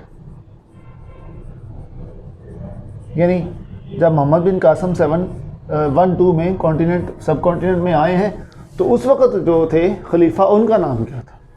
उनका नाम है जी वलीद बिन अब्दुल मालिक। अच्छा, वलीद बिन अब्दुल मालिक का ताल्लुक़ किससे है? यानी कौन सी डायनेस्टी से? कोई बंदा बता सकता है? इनका ताल्लुक़ भी उमैया डायनेस्टी से था। अब एक एक्स्ट्रा इन्फॉर्मेशन जो है इसी से हम इवॉल्व करते हैं, वो आपको इस्लामियात में भी काम आएगी और हिस्ट्री में भी हमने आगे चलना है तो उसमें भी काम आएगी, तो वो बताता हूँ। गुड यार, टी इज़ फैंटास्टिक जी। अच्छा, वो अब इन्फॉर्मेशन जो आ रही है ना आगे, जिस पे हमें मतलब सबको काम आएगी, वो है कुछ कैलेंडर्स के बारे में इंफॉर्मेशन और कुछ डायनेस्टीज़ के बारे में इंफॉर्मेशन। ठीक है जी। कैलेंडर, अब आजकल कौन सा कैलेंडर चल रहा है जी? ये जो चल रहा है इसको हम क्या बोलते हैं? ईसवी कैलेंडर कहते हैं, और इंग्लिश में क्या बोलते हैं? जॉर्जियन कैलेंडर कहते हैं। इससे पहले इसके साथ और कैलेंडर चल रहा है आजकल, कोई चाइनीज़ कैलेंडर भी चल रहा है ना, और इस्लामी कैलेंडर भी चल रहा है ना, हिजरी भी चल रहा है। सो डिफरेंट चीज़ें हैं जो अब बीइंग पाकिस्तानी या बीइंग मुस्लिम जो हमें पता हो, वो ये ज़रूरी है। एक तो देखिए, जब आप वसल्लम की पैदाइश हुई ना, तो उस वक्त आमुल फील का भी एक चलता था कैलेंडर, ठीक है जी। और एक चलता था जब हज़रत ईसा अलैहिस्सलाम आए हैं तो उस वक्त चलता था क़ब्ल मसीह, ठीक है। और इसका मतलब ईसा अलैहिस्सलाम के आने से इतने साल पहले, ये फिर रिवर्स ऑर्डर में चलता था, ठीक है जी। तो इसको हम बोलते हैं बिफोर क्राइस्ट। अगर आपको एक क्वेश्चन आए कभी जी बिफोर क्राइस्ट यानी BC से क्या बनता है, तो आप बताते हैं बिफोर क्राइस्ट। तो ये क़ब्ल मसीह की बात है, बिफोर क्राइस्ट से बोलते हैं। अच्छा, आमुल फील तो हम इसको बोलते हैं एलिफेंट ईयर, हाथी वाला जो वाक़या हुआ था उसको हिसाब बोलते हैं। आमुल फील के हवाले से जो कुरान पाक में एक सूरत भी है, सूरतुल फील, वो वाला वाक़या है कि अबरा जो बादशाह था यमन का, वो खाना काबा में आते हैं और वो आता है और वो कहता है कि जी जिस तरीके से खाना काबा की ताज़ीम होती है और अल्लाह ताला की बढ़ाई होती है, तो मेरे पास भी लोगों को आना होगा।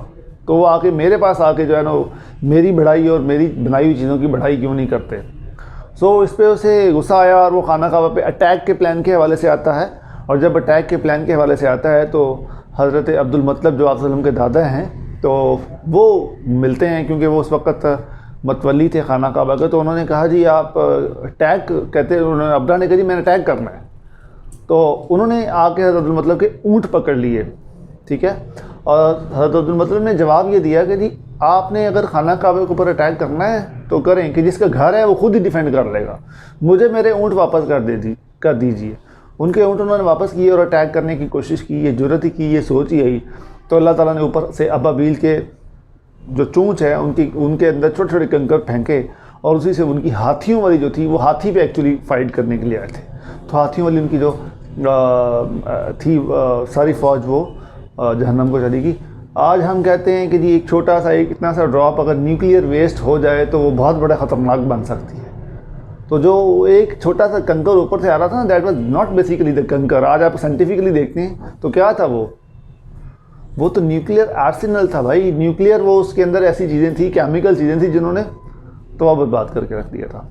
दैट इज़ बेसिकली, हम अगर आज से कुछ 100 साल पहले जाते हैं, आज तो फिर भी बहुत पिछले 100 साल में ऑलमोस्ट 100 तो बहुत दूर है, अगर आप 40 साल लगा लेना, 40 साल आज के एक साइड पे और उससे पिछली दुनिया एक साइड पे, इतना नॉलेज एक्सप्लोर हुआ है, इतना नॉलेज डिस्कवर हुआ है कि हमारी सोच है, जितना नॉलेज बढ़ा है, मल्टीप्लिकेशन जितनी हुई है।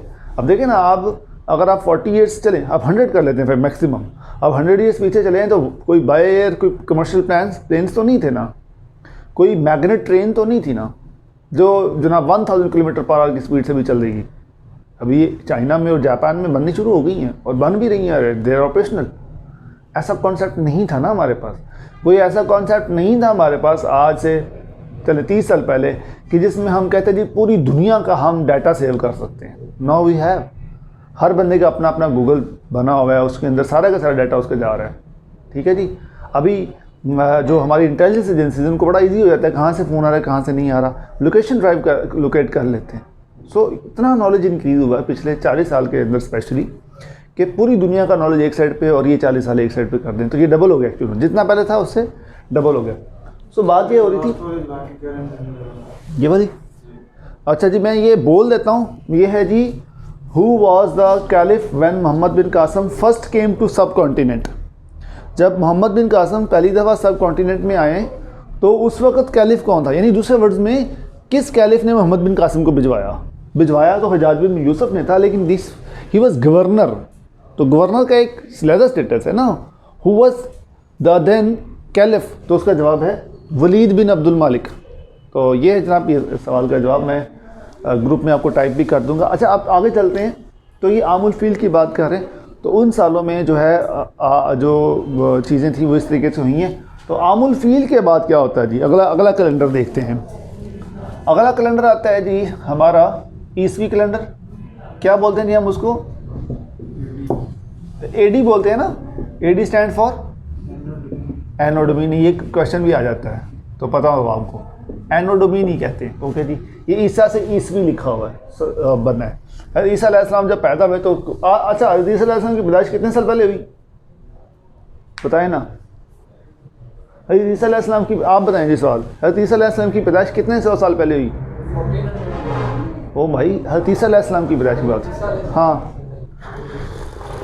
2021 साल का।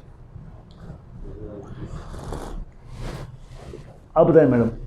तो ये दो देखो ना, जब ईसवी कैलेंडर ही बना तब है जब आप पैदा, सॉरी जब ईसा अलैहिस्सलाम जब पैदा हुए ना उस वक्त ये कैलेंडर स्टार्ट हो गया था। जब ईसा अलैहिस्सलाम 1 साल के हुए तो फिर 1 ईसवी हुई। तो इट मीन्स से कि हज़रत ईसा अलैहिस्सलाम की उम्र यानी जब आए तो आज से 2021 साल पहले आए थे।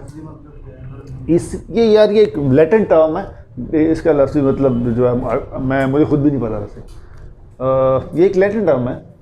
अच्छा जी आगे चलते हैं। एनो डोमिनी के बाद जो, क्योंकि जो पहले नॉलेज था ना वो इंग्लिश में या अरेबिक में नहीं था, लैटिन और ग्रीक में था। आप सर के आने से पहले की बात कर रहा हूँ, तो वो फिर टर्म्स जो चलती। अभी भी कोई भी वर्ड आप मॉडर्न इंग्लिश का भी लें तो उसको जब आप उसको देखते हैं ना, इसकी डेरिवेशन क्या है, तो वो कहीं ना कहीं से ऐसी टर्म से डिराइव किया जो या तो लैटिन होती है या ग्रीक होती है। ओके जी, बहरहाल अच्छा ईसवी कैलेंडर आ गया जी। ईसवी कैलेंडर के बाद जो कैलेंडर है वो है नबवी कैलेंडर। नबवी को डेफिनेटली हम नबवी ही कहते हैं। और उसके बाद आ जाता है हिजरी कैलेंडर। अच्छा हिजरी कैलेंडर जो है वो अभी अब तक, तो हिजरी कैलेंडर की कौन सा डेट है जी, हिजरी कैलेंडर जो है राइट नाउ 1443 चल रहा है, और नबवी कैलेंडर राइट नाउ कितना चल रहा है? कोई भी नहीं। ये सिर्फ 13 साल चला है। वैसे हम अगर इसको करना चाहें तो अभी कैलकुलेट करके कर सकते हैं, लेकिन एक्चुअली ये 13 साल तक के लिए चला है। उसके बाद हिजरी कैलेंडर आ गया, ये भी चूँकि इस्लामी था। ये है जी जो कैलेंडर्स चल रहे हैं। अब हम थोड़ा सा इसको अपने मैं टॉपिक से रेलेवेंट करता हूँ कि ये चीज़ें हमारे टॉपिक से करें कैसे रेलेवेंट। अच्छा, आमुल फील का वाक़या जो होता है वो आप सल्लम की पैदाइश से पहले का है, ठीक है जी। आप सल्लम एडी में पैदा हुए। कौन से एडी में? बर्थ देखें आप सल्लम की। हम हज़ूर पाक सल्लम की ज़िंदगी के बारे में को रिलेट करते हुए पाकिस्तान अफेयर्स को कैसे सीख सकते हैं। सो जी, आप सल्लम की बर्थ जो कब है? 571 एडी में है। सबको पता है जी? ओके। अच्छा, उसके बाद नबूवत कब मिली है?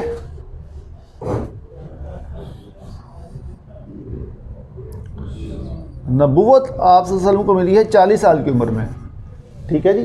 तो 571 प्लस 40 कर सकते हैं हम, तो दैट इज़ 1, 5 और 7, 751 में आप सल्लम को नबूवत मिली है। क्लियर हो गया ये बात? सॉरी, ये नहीं गलत हो गया। हाँ, ये मैंने लिखा ही गलत है, 71 नहीं है, इसको हम 571 कहेंगे। 571 प्लस 40 611 में आप सल्लम को नबूवत मिली। अच्छा, उसके बाद जनाब नबवी कैलेंडर जैसे मैंने लिखा ना 13 साल तक चला है। ये क्यों 13 साल तक चला है, इसकी वजह देख लेते हैं। नबवी कैलेंडर जो है वो सिर्फ़ और सिर्फ 13 साल चला है। उसकी वजह यह है कि आप सल्लम को 40 साल की उम्र में नबूवत मिल रही है, और उसके बाद 13 साल आप मक्का में ही रहे हैं। तो 40 जमा 13 कितना हो गया? 53 साल की उम्र में मक्का में ही रहे हैं। और वो जो 13 साल थे उसको कहते थे उस वक़्त कैलेंडर ये होता था नबवी कैलेंडर। 1 नबवी, 2 नबवी, 3 नबवी, 4 नबवी, 5 नबवी। जो वाक़या था आप सल्लम उधर गए थे मिराज पे, वो कब हुआ है? 10 नबवी को हुआ है। इसी तरीके से आमुल हुज़न एक गम का साल है, जब आप सल्लम की पहली अहलिया वफ़ात पा गई, उनके चचा हज़रत अबू तालिब भी वफ़ात पा गए। तो वो कौन सा था पीरियड? वो भी 10 नबवी था, आमुल हुज़न भी था। यानी हो कहने का मकसद ये कि वो नबवी की बात हो रही है। इसी तरीके से जब आपको आप सल्लम को शैब अबी तालिब में बाइकआउट किया गया तो दैट वाज 7th नबवी। तो ये अल्टीमेटली नबवी के हिसाब से चीज़ें आ रही हैं, यहाँ हिजरी का जिक्र नहीं है। सो ये जो 13 साल चलते हैं जी, आप सल्लम की 40 साल की उम्र में नबूवत है, उसके बाद 13 साल नबवी कैलेंडर रहा है। लेकिन फिर उसके बाद कर गए आप हिजरत। तो जब हिजरत की है तो फिर नबवी अनकॉमन हो गया, और जो कॉमन होगा वो क्या हुआ? वो अब हिजरी कॉमन हो गया 13 साल की उम्र में। यानी कि हिजरी का जो अगर आप स्टार्ट देखते हैं तो वो आप सल्लम की 53 साल उस वक़्त उम्र होती है। 53 साल की उम्र में आप सल्लम जो है वो हिजरत कर जाते हैं। फिर 10 साल हिजरी कैलेंडर रहता है, और उसके बाद आप सल्लम वफ़ात पा जाते हैं। और उसके बाद फिर 11, 12 फिर हिजरी आज तक चलता आ रहा है, जो कि मैंने बताया आपको 1443 हिजरी आजकल है। जब हम कहते हैं कि आप सल्लम जो है वो आज से 1400 साल पहले इस्लाम लेके आए, तो उसका मतलब 1400 साल जॉर्जियन कैलेंडर नहीं है, इस्लामी कैलेंडर। जी नीचे नहीं लिखे ज़्यादा ना। ओके, ठीक है जी, ठीक है, ओके, ठीक है, डन, फाइन। ओके स्टूडेंट्स, तो ये है हमारा कुछ कैलेंडर पढ़ने का और इसका कुछ जो चीज़ें हैं ज़रूरी। अब हम देखते हैं कि जी पाकिस्तान अफेयर्स के अंदर हम इसको कैसे रिलेट करते हैं। तो ये मैं आई थिंक सो आपके लिए मैं हो जाएगा, आपको समझ आ जाएगी। सो सबसे पहले देखते हैं जी डायनेस्टीज़ का सवाल। यहाँ पे तो आपने किसी ने शायद पूछा भी था, उमैया डायनेस्टी और अब्बासी डायनेस्टी का आपने जिक्र किया था। तो आप पहले तो ये बताएं ना कि आप सल्लम का पीरियड कब रहा है? हॉली प्रॉफिट का पीरियड कहाँ से कहाँ तक रहा है? बोलो यार। हॉली प्रॉफिट 571 में पैदा होते हैं और 632 में वफ़ात पाते हैं, ठीक है। इस तरीके से उसके बाद आ जाती है पाइस कैलिफेट, जिसे हम क्या बोलते हैं जी? खुलफाए राशिदीन। खुलफाए राशिदीन जो हैं वो 632 से लेके 661 तक रहते हैं। ये ईस्वी कैलेंडर के हवाले से मैं बात करूँ, याद रखिएगा, हिजरी के हवाले से नहीं है ये। उसके बाद नंबर 3 पे आ जाता है जी, इधर मैं लिख देता हूँ, उमैया डायनेस्टी।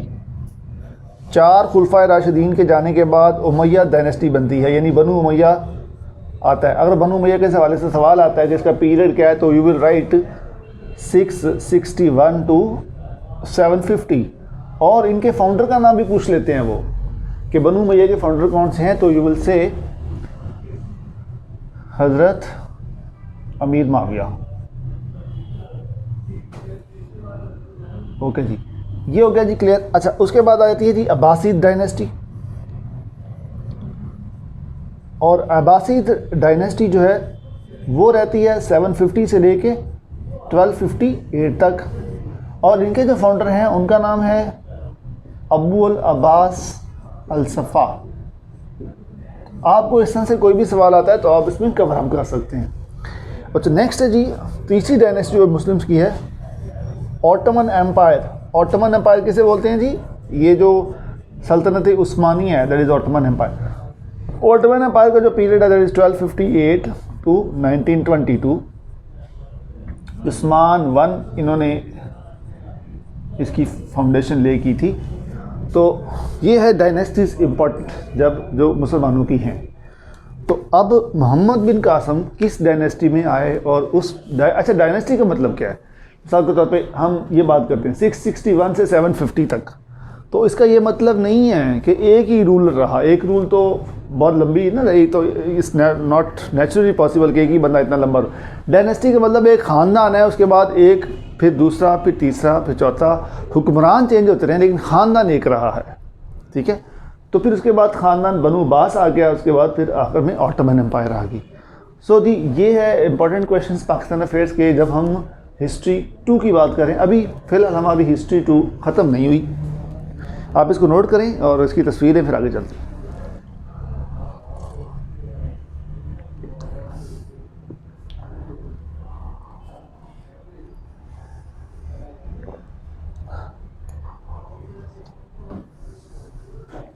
ले जी तस्वीर ले लें, किसी का अगर कुछ रहा है। अच्छा, आई सजेस्ट कि रजिस्टर रिंग बाइंडिंग वाला रजिस्टर रखा करें। रिंग बाइंडिंग वाला इसलिए कि वो बंदा इजीली वो लिख लेता है। ये जैसे आपका है, नहीं नीचे वाला ठीक है, ऊपर वाला ठीक नहीं है। आपका भी ठीक है, आपका भी सही है, वो उनका ठीक नहीं है। रजिस्टर रिंग बाइंडिंग वाला कोशिश कर लें, वो ईज़ क्रिएट करता है। ओके जी, आगे चलते हैं स्टूडेंट्स। तो ये मैं रेस कर दूँ जी, ये समझ लगी है आपको? सवालात तो आखिर में होंगे, सवाल अपने अपने साथ साथ नोट करते रहें किसी का है तो।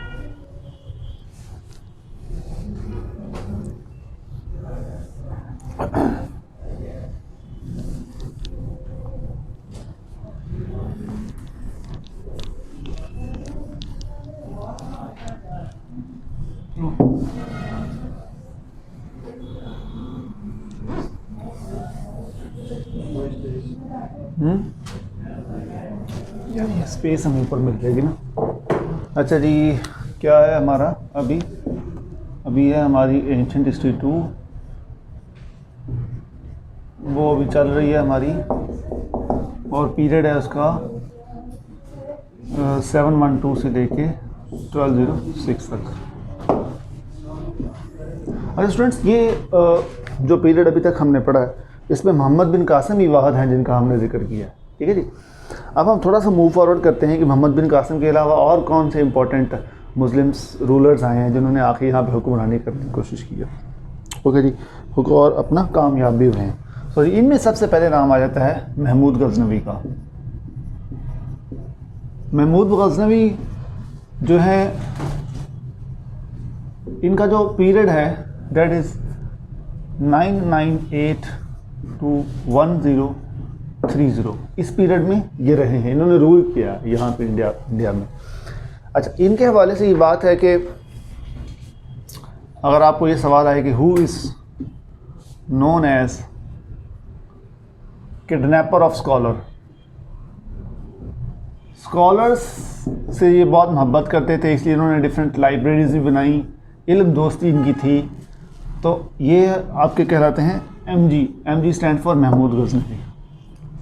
ओके जी, इसी तरीके से इन्होंने फिर एक बंदे को इंपोर्ट किया and that was all Beruni. अल बेरूनी जो है वो कब आए हैं सब कॉन्टिनेंट में? अल बेरूनी केम इन सब कॉन्टिनेंट इन 1000, तो 1000 में इन्हीं का रूल था, यही लेके आए उनको, ठीक है। सो जी आगे चलते हैं। तो आप इधर बैठ सकते हैं, आप इधर बैठ सकते हैं, कोई इशू तो नहीं ना। तो पीछे से उनको थोड़ा मुश्किल हो जाए, आप इधर आ जाए, इस चेयर पे आ जाओ। इसका तो कोई इशू नहीं है, तो जैसे मर्जी पढ़ा रहे, अपने सामने कर लो इसको, ताकि कोई आता है मैसेज मुझसे मुझे बता देना। अच्छा जी, नेक्स्ट चलते हैं। तो ये नेक्स्ट है जी महमूद गजनवी साहब के बारे में। ये बड़े पॉपुलर हैं, किस वजह से? Somnath attacks, number of Somnath attacks. Somnath क्या है? सोमनाथ टेम्पल है बेसिकली, एक मंदिर है जिसके ऊपर महमूद गजनवी ने बहुत सारे अटैक्स किए। सवाल आता है कि वो कितने अटैक किए टोटल, तो दैट इज़ 17। अच्छा, इनके बारे में ये स्टोरी है जी कि सोमनाथ जो टेम्पल था ना, मंदिर था ना, उसके ऊपर ये अटैक करते थे, और इतने अटैक करते थे, इस तरह से अटैक करते थे कि सारा कुछ तबाह बर्बाद करके ले जाते थे, ख़त्म कर देते थे। ले जाने की बात तो मैं नहीं करता, it's not justifiable. Any how, so Hindus का एतमाद इतना था, या इनका ट्रस्ट, या समझ लीजिए कि उनकी अकीदत इतनी ज़्यादा थी ये सोमनाथ मंदिर से, कि वो एक दफ़ा तबाह बर्बाद करके जाते ताकि हिंदू जो इस्लाम की तरफ आ जाए, लेकिन अगले साल वो फिर बना होता था। और वो बहुत ज़्यादा उसके अंदर जो है मालिक नीमत, और जो उनके मुताबिक मालिक नीमत तो खैर एक टेक्निकल टर्म इस्लाम के लिए, लेकिन वो चढ़ावे जो है एक टेक्निकल उनके लिए, वो और इस तरह की चीज़ें उनके पास होती थी, सोना और बहुत कुछ इसमें होता था। तो 17 अटैक करने के बाद इन्होंने इसको फिर ख़त्म मतलब किया, ठीक है। अब ये सवाल आएगा आपको, व्हेन, ये चलो इसको हम सिंपली कर लेते हैं, decisive attack on Somnath. Decisive बोलते हैं जी एक फाइनल अटैक, सोमनाथ मंदिर के ऊपर जो फाइनल अटैक आपने किया, दैट वाज इन 1025, क्योंकि 1030 तक आपका रूल रहा है। तो सोमनाथ टेम्पल के ऊपर जो फाइनल अटैक हुआ है दैट इज़ इन 1025। ओके जी, नेक्स्ट महमूद गजनवी के बाद जो हैं इम्पोर्टेंट, वो हैं जी शहाबुद्दीन गौरी। और शहाबुद्दीन गौरी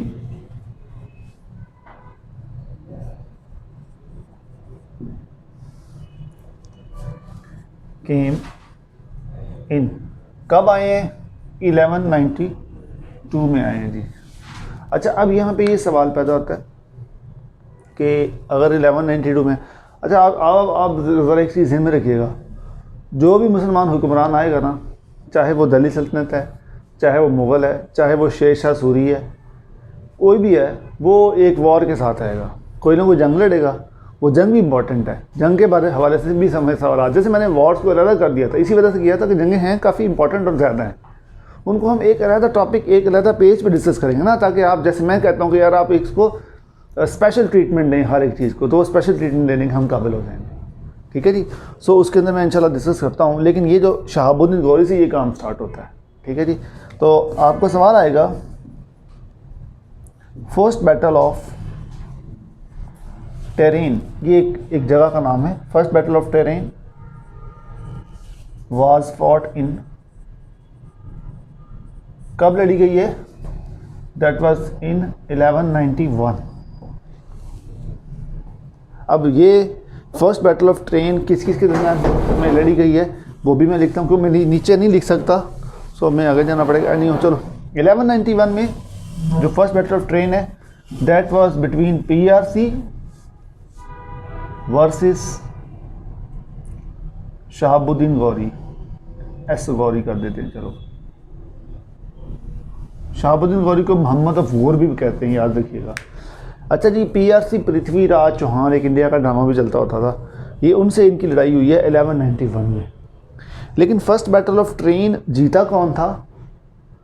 जीते PRC थे, यानी कि पृथ्वीराज चौहान जीता था, शहाबुद्दीन गौरी नहीं जीते थे, याद रखिए। ये आप लिख लें साथ, मैं लिख नहीं रहा, ये लिख लें, ठीक होगा जी। अच्छा, आगे कुछ सवाल हम इस साइड पे कर लेते हैं, क्योंकि नीचे नहीं लिखता, फिर नज़र नहीं आना मुश्किल होता है। अच्छा जी, फर्स्ट बैटल ऑफ ट्रेन यही हो गई, तो अब हमें ये पता हो कि सेकंड बैटल ऑफ ट्रेन जो है वो कब हुई है। सेकंड बैटल ऑफ ट्रेन जो है वो लड़ी गई है 1192 में, ठीक है। और who won second battle of Tarain, तो that is won by Shahabuddin Ghori, S Ghori. ठीक है, तो ये इस तरह से हमें इसके बारे में पता चल गया कि फर्स्ट बैटल और सेकंड बैटल ऑफ ट्रेन क्या है और ईयर्स के हैं, किस किसने जीता है। अब ये थोड़ा सा अपना जहन करें तो बंदा, मैंने जैसे को बताया कि यार हर एक जगह पे वॉर आ रही है। इसके बाद शहाबुद्दीन गौरी कुतुबुद्दीन ऐबक का आता है तो वो भी एक वॉर के तहत आता है। अगर मुग़ल का जो पहला हुक्मरान है जिसका नाम बाबर है वो आता है तो वो भी एक वॉर के थ्रू आता है। फिर अगर उसको बाबर को हटाता है, बाबर के बाद हुमायूं होता है, हुमायूं के बाद हुमायूं को अगर वो हटाता है शेर शाह सूरी, तो वो भी एक वॉर के ज़रिए आता है। फिर जब शेर शाह सूरी डायनेस्टी को ख़त्म किया जाता है, अगेन हुमायूं एक वॉर के ज़रिए आता है। फिर अगर अकबर आता है उस पर हुक्मरानी करने के लिए, तो वो भी एक वॉर के थ्रू आता है। तो अल्टीमेटली वॉर्स की एक लिस्ट है जिसको मैंने कहा था कि हम इसको सेपरेट कर लेंगे। सो मैं थोड़ा सा हिस्ट्री को मैं कंप्लीट कर लूँ, उसके बाद हमने आज ही की डेट में 3 चीज़ें करनी है, एक वॉर, एक इम्पॉर्टेंट बुक्स और एक इम्पॉर्टेंट लेजिस्लेशन। हमारे पास टाइम है इतना? ओके, चलें जी। वॉर्स, इम्पॉर्टेंट लेजिस्लेशन और इम्पॉर्टेंट बुक्स, वो प्रॉब्लली हम नहीं कर पाएंगे, लेकिन हिस्ट्री में आज कंप्लीट करना चाह रहा हूँ। वो ये वाली यानी एंशिएंट हिस्ट्री 2, अभी तक 2 चल रहा है, 2 को हम इंशाल्लाह ब्लॉक कर लेते हैं। ओके, आगे चलते हैं। थोड़ा ये ज़रा प्लीज़ लें इसकी पिक और मैं फिर आगे चलूँ।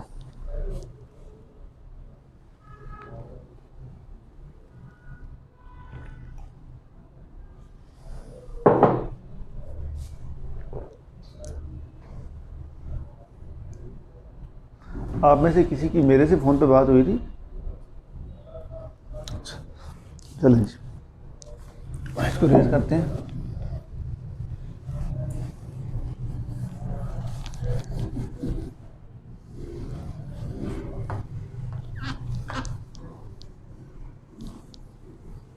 सॉरी, ये एंशिएंट हिस्ट्री 2 ख़त्म हो गया यार हमारा,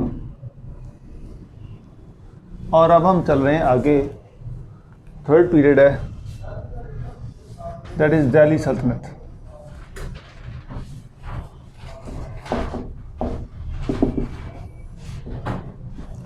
अच्छा जी, अब ना हम थोड़ा सा GK, one paper, Pakistan affairs, everyday science, हर जगह पे आपको फार्मूला की बहुत हेल्प होती है। अगर आप फॉर्मुलाइज करके चलेंगे ना चीज़ों को, कुछ फार्मूलाज आपने बनाए होंगे तो आपको अल्टीमेटली वो चीज़ एक तो लंबे अरसे तक याद रहती है, प्लस ये कि आप कॉन्फिडेंट होते हैं कि यार ये चीज़ मैंने पढ़ी हुई है। ड्यूरिंग पेपर करीब है और एक रात सारा मटेरियल नहीं आप पढ़ सकते, तो उस रात आपको ये फार्मूलाज काम आएंगे। और इनफैक्ट ये फार्मूला हर एक दफ़ा सीख लो तो ये लॉन्ग टर्म चलते हैं बंदे के साथ साथ, ये भूलते नहीं हैं। अभी हम दिल्ली सल्तनत जो है वो बेसिकली इसका जो पीरियड है दैट इज़ 1206 टू 1526 तक इसका पीरियड है। तो अब हम इसके पीरियड के अंदर देखना है कि कौन कौन सा रूलर आया, कौन कौन सी डायनेस्टी आई, उसका फर्स्ट रूलर कौन था और उसका आखिरी रूलर कौन था। फ़िलहाल हमारा ये चैलेंज है आज का। तो अब हम चलते हैं, पहले मैं फार्मूला आपको लिख के देता हूँ ताकि फिर आपको आइडिया हो। फार्मूला देखें जी, SKTSL,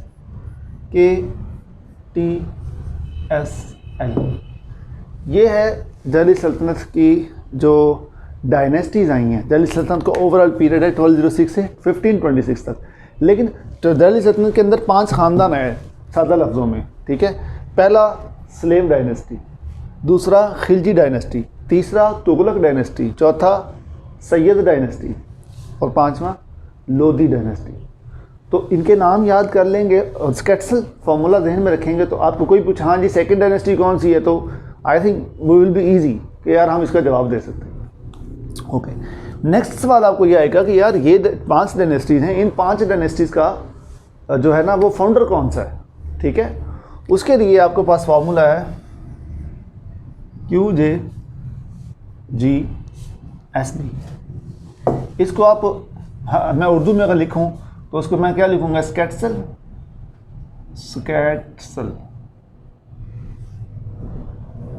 और इसको क्या मैं लिखूंगा, कज गसब।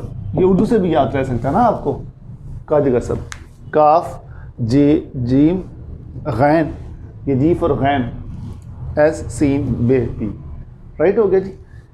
अच्छा अब इसका ताल्लुक है, यानी कि सैयद डायनेस्टी जो है, सॉरी स्लेव डायनेस्टी जो है पहली, वो किसने उसकी फाउंडेशन की? कुतुबुद्दीन ऐबक ने। खिलजी की जलालुद्दीन फ़िरोज़ ने। तुगलक की गयासुद्दीन तुगलक ने। सैयद की सैयद खिज़र ख़ान तैमूर ने। लोदी की बहलोल लोदी ने। तो अल्टीमेटली क्या होगा? ईजी होगा। आपके पास MCQs ऑप्शंस आते हैं ना, तो आप वहीं से ज़्यादा लगा लोगे यार ये क्या चीज़ चल रही है, ठीक है।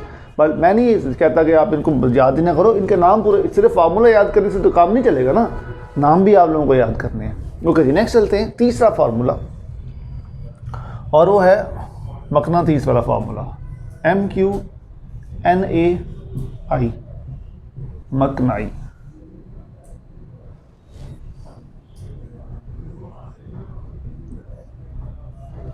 ओके जी, अब स्टूडेंट्स इसमें क्या है, इसमें ये सवाल छुपे हुए हैं कि इनका आखिरी रूलर कौन था। मिसाल के तौर पे हम स्टार्ट लेते हैं, this is slave dynasty. Slave dynasty का जो रूलर फर्स्ट था दैट वाज कुतुबुद्दीन ऐबक, लेकिन स्लेव डायनेस्टी का आखिरी रूलर क्या था? M, and M stands for क्या है? इसी तरीके से QNA, ये इनके लास्ट रूलर्स हैं। So this M stands for, ये जो Q है ये तो कुतुबुद्दीन से ही है जी, कुतुबुद्दीन से है। ये M मेरे ज़हन से स्लिप हो गया।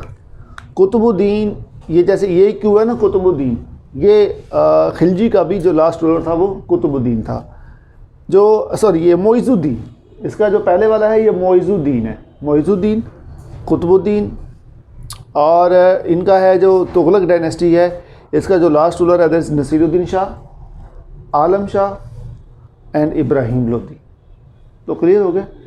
एक फार्मूला के अंदर पूरी दो दिल्ली सल्तनत के एटलीस्ट कम से कम जो हम कह सकते हैं वो ये है कि इनके रूलर्स के बारे में सारी इंफॉर्मेशन आ चुकी है इन तीन फार्मूला, स्केट्सल, काजगसब, हरनाई। ये अगर 10 साल बोलोगे याद हो जाएंगे। अब ये डेफिनेटली अगर कोई बंदा कहे यार ये बहुत मुश्किल है और ये हो जाएगा वो हो जाएगा, यार देखिए मेहनत तो करनी पड़ेगी।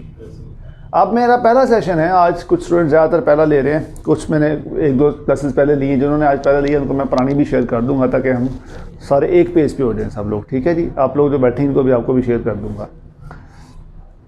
लेकिन मैं आज भी ये कहता हूँ, मेरे लास्ट डे भी यही होगा, अगर कोई बंदा ये सोच के आया होगा कि मैंने 40 दिन का सेशन लेना है और उसके बाद मैं हर पेपर पास कर लूँगा, तो आई थिंक वो अभी उसको जो ना उसकी मैं डिसइल्यूजनमेंट कर दूँ कि वो ये सोच उसकी गलत है।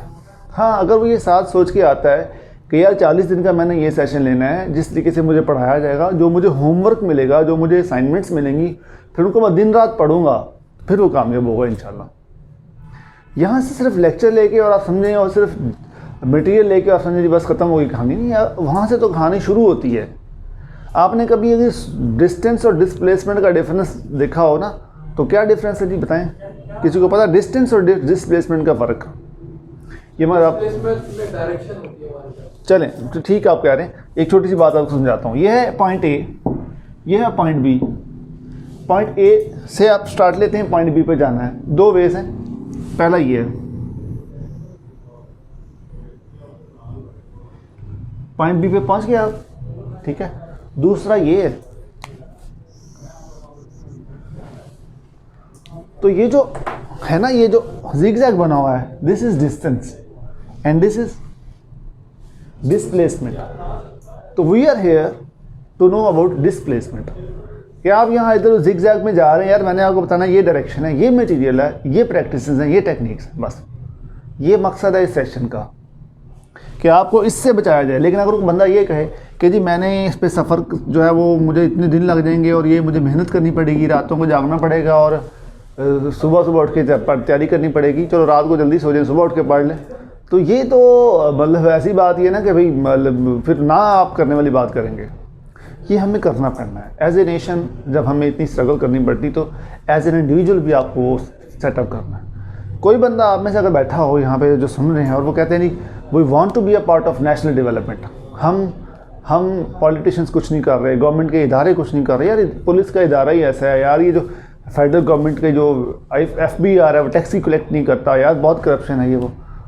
तो let me tell you one thing very clearly, आप बिल्कुल कुछ नहीं कर सकते, सिर्फ बातें ही कर सकते हैं। अगर आपने पार्टिसिपेशन करना है, इन इदारों को ठीक करना है, तो you have to think about your personal development. Right now this is the time कि आप अपनी पर्सनल डेवलपमेंट के बारे में सोचें। And personal development is this कि आप अच्छी प्रिपरेशन के साथ किसी अच्छे इदारे में एक सीट कैसे ले सकते हैं। This is your personal development. वहाँ जब आप पहुँच जाओगे ना, फिर बड़ा रूम है आपको पूरे पाकिस्तान के अंदर डेवलपमेंट लेके आने का, कौम की खिदमत करने का बड़ा रूम है, और वाकई लोग करते हैं। और मैंने खुद चूँकि अल्हम्दुलिल्लाह मैंने बहुत सारे प्रोजेक्ट्स किए, मैंने बहुत सारा रेवेन्यू जनरेट करके दिया गवर्नमेंट को। बहुत सारी ऐसी चीज़ें मैंने पकड़ी जहाँ पे टैक्स थेफ्ट हो रहा था, तो किसका फ़ायदा है? गवर्नमेंट ऑफ पाकिस्तान का, गवर्नमेंट ऑफ पंजाब का। जैसे प्रोविंशियल जो है टैक्स है, PST है, ऐसे GST है, जनरल स्टेट फेडरल गवर्नमेंट का है। तो मैंने कुछ लिंक्स ऐसे थे जो पे टैक्स थेफ्ट था, मैंने उसको रोका है, और वो सारे का सारा पैसा जो है वो गवर्नमेंट ऑफ पाकिस्तान को गया। यानी मेरी जो महीने की सैलरी है वो मैंने सेकंड्स में कवर की है। तो दिस इज़, यानी अब मैं कह सकता हूँ कि I am playing my role for the national development, लेकिन पहले नहीं कह सकता था। तो आज से 6 साल पहले मैं भी अपनी पर्सनल डेवलपमेंट के लिए कोशिश में था, ताकि मैं नेशनल डेवलपमेंट का पार्ट बनूँ। सो ये मतलब इतना सा तो आपको पर्सनली करना पड़ेगा, फिर बाद में नेशनल डेवलपमेंट आएगी यार। And basically this is for the national development. Okay जी, आगे चलते हैं स्टूडेंट्स। तो ये फार्मूला जो है ये हमने लिख दिए। तो इन फार्मूला से अब मैं थोड़ा सा आपको ये बता दूं कि जैसे स्केट्सल मैंने लिखा, तो इसकी थोड़ी डिटेल बयान कर लेते हैं। पहली डायनेस्टी कौन सी है? Slave dynasty. दूसरी डायनेस्टी कौन सी है? खिलजी डायनेस्टी। तीसरी टी से है ना, तुगलक, सॉरी नहीं ठीक लिखा है, तुगलक डायनेस्टी। और चौथी सैयद, अच्छा इसको सादात भी कहते हैं, दोनों ही ऐसे हैं इत्फाकी तौर पे, सादात डायनेस्टी। और 5वें नंबर पे है लोधी। अच्छा यार, ये एक बात याद रखिएगा कि S 2 दफ़ा आया है स्टैटिस्टिकल फार्मूले में, तो ये कहीं आपने इसको सैयद नहीं बना देना, याद रखिएगा, पहली स्लेव है। ओके, नेक्स्ट चलते हैं जी। हम इसकी बात करते हैं कज गसब की, तो इसकी डिटेल मैं यहाँ लिख देता हूँ। कज गसब जो पहले नंबर पे थे वो काफ से, तो पता है ना मशहूर मरूफ हस्ती, क्या नाम उनका जी? कुतुबुद्दीन ऐबक। ये पहले नंबर पे हैं, यानी कि ये फाउंडर हैं स्लेव डायनेस्टी के। और नंबर 2 है खिलजी, इसके फाउंडर हैं जीम। जीम स्टैंड्स फॉर जलालुद्दीन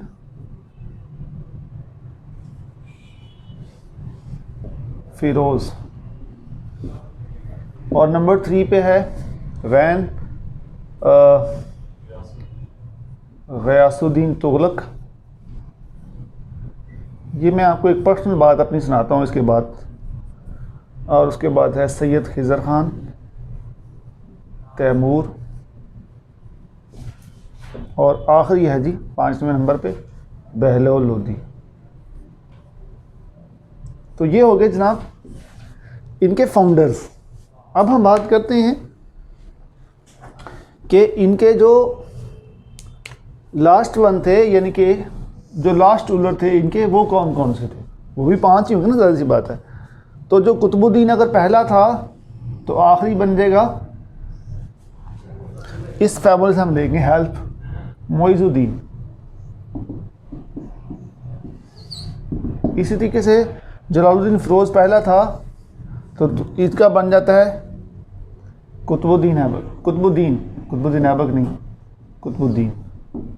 तीसरा इसका गयासुद्दीन फाउंडर था, और आखिरी रूलर बनेगा एन नसीरुद्दीन शाह।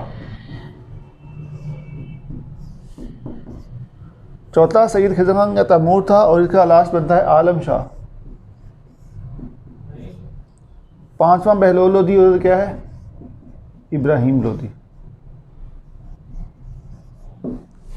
ठीक है जी। सो नाम भी लिख दिए, फार्मूला भी लिख दिया। अब दिल्ली सल्तनत के बारे में पूरा व्यू आ गया या नहीं आया, मुझे बताएं। सिर्फ एक फार्मूला याद करने से। अब इस फार्मूला को रट लें, अच्छे तरीके से जहन में रख लें और इनको याद कर लें, तो यार जब मर्जी, तो आप कितने के पेपर दोगे आप बताओ ना मुझे, मतलब कब दोगे? कोई इशू, कोई टेंशन नहीं है, हमारा आज इंशाल्लाह क्लोज हो जाएगा। तो इस तरह से आप अपनी स्टडी को करेंगे फोकस्ड, इस तरह से कमिटेड होके अपनी मेहनत करके करेंगे, तो फिर इंशाल्लाह कामयाबी होगी। अच्छा students, that was all about today's lectures. तो अब आप लोगों का क्वेश्चन आंसर सेशन भी होगा, लेकिन एक बात जो मैं आपको शेयर कर दूं, जी सर। बस 2-3 मिनट दे दें। वो है जी ये कि अब ये जो मैं आपको ये वाला जो मैंने फार्मूले बनाए ना, ये वाले, ये मैंने 2014 में ये फार्मूले बनाए थे,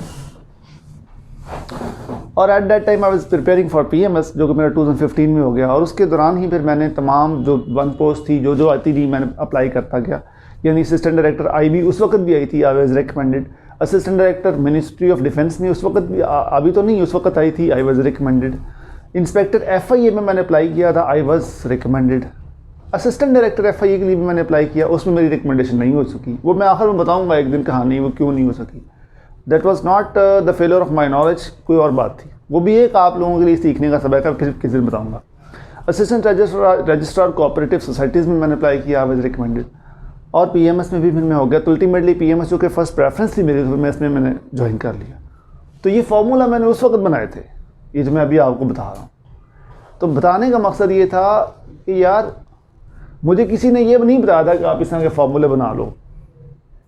that was my own innovation, and you have to be innovative, you have to be creative, you have to be modern. अगर आपने ट्रेडिशनल अप्रोच बनानी है, जिस तरीके से हमारे बड़े पढ़ा करते थे और वैसे ही हमने पढ़ना है, ठीक है जी, ये मेहनत है जो है ना, वो लालटेनों का हम तेल जला के पढ़ते थे बचपन में, तो आजकल हम अपनी लाइटें भी ऑन कर रहे हैं और जनाब ये जितनी चीज़ें चला रहे हैं और इतना वेस्टेज ऑफ रिसोर्सेज कर रहे हैं। सो हमें we have to change our mind. Conventional pattern से हमें डिफरेंट सोचना होगा। कन्वेंशनल तो यही है यार कि ये चीज़ कन्वेंशनल तो नहीं है ना। कन्वेंशनल यही है कि बस बड़े यही कहते हैं कि यार मेहनत करो, ठीक ठाक तरीके से मेहनत करो। तो मैं आपको ये बता रहा हूँ कि भाई इनोवेटिव रहोगे, क्रिएटिव रहोगे, तो नई चीज़ें लेके आओगे माइंड में कि यार हाउ कैन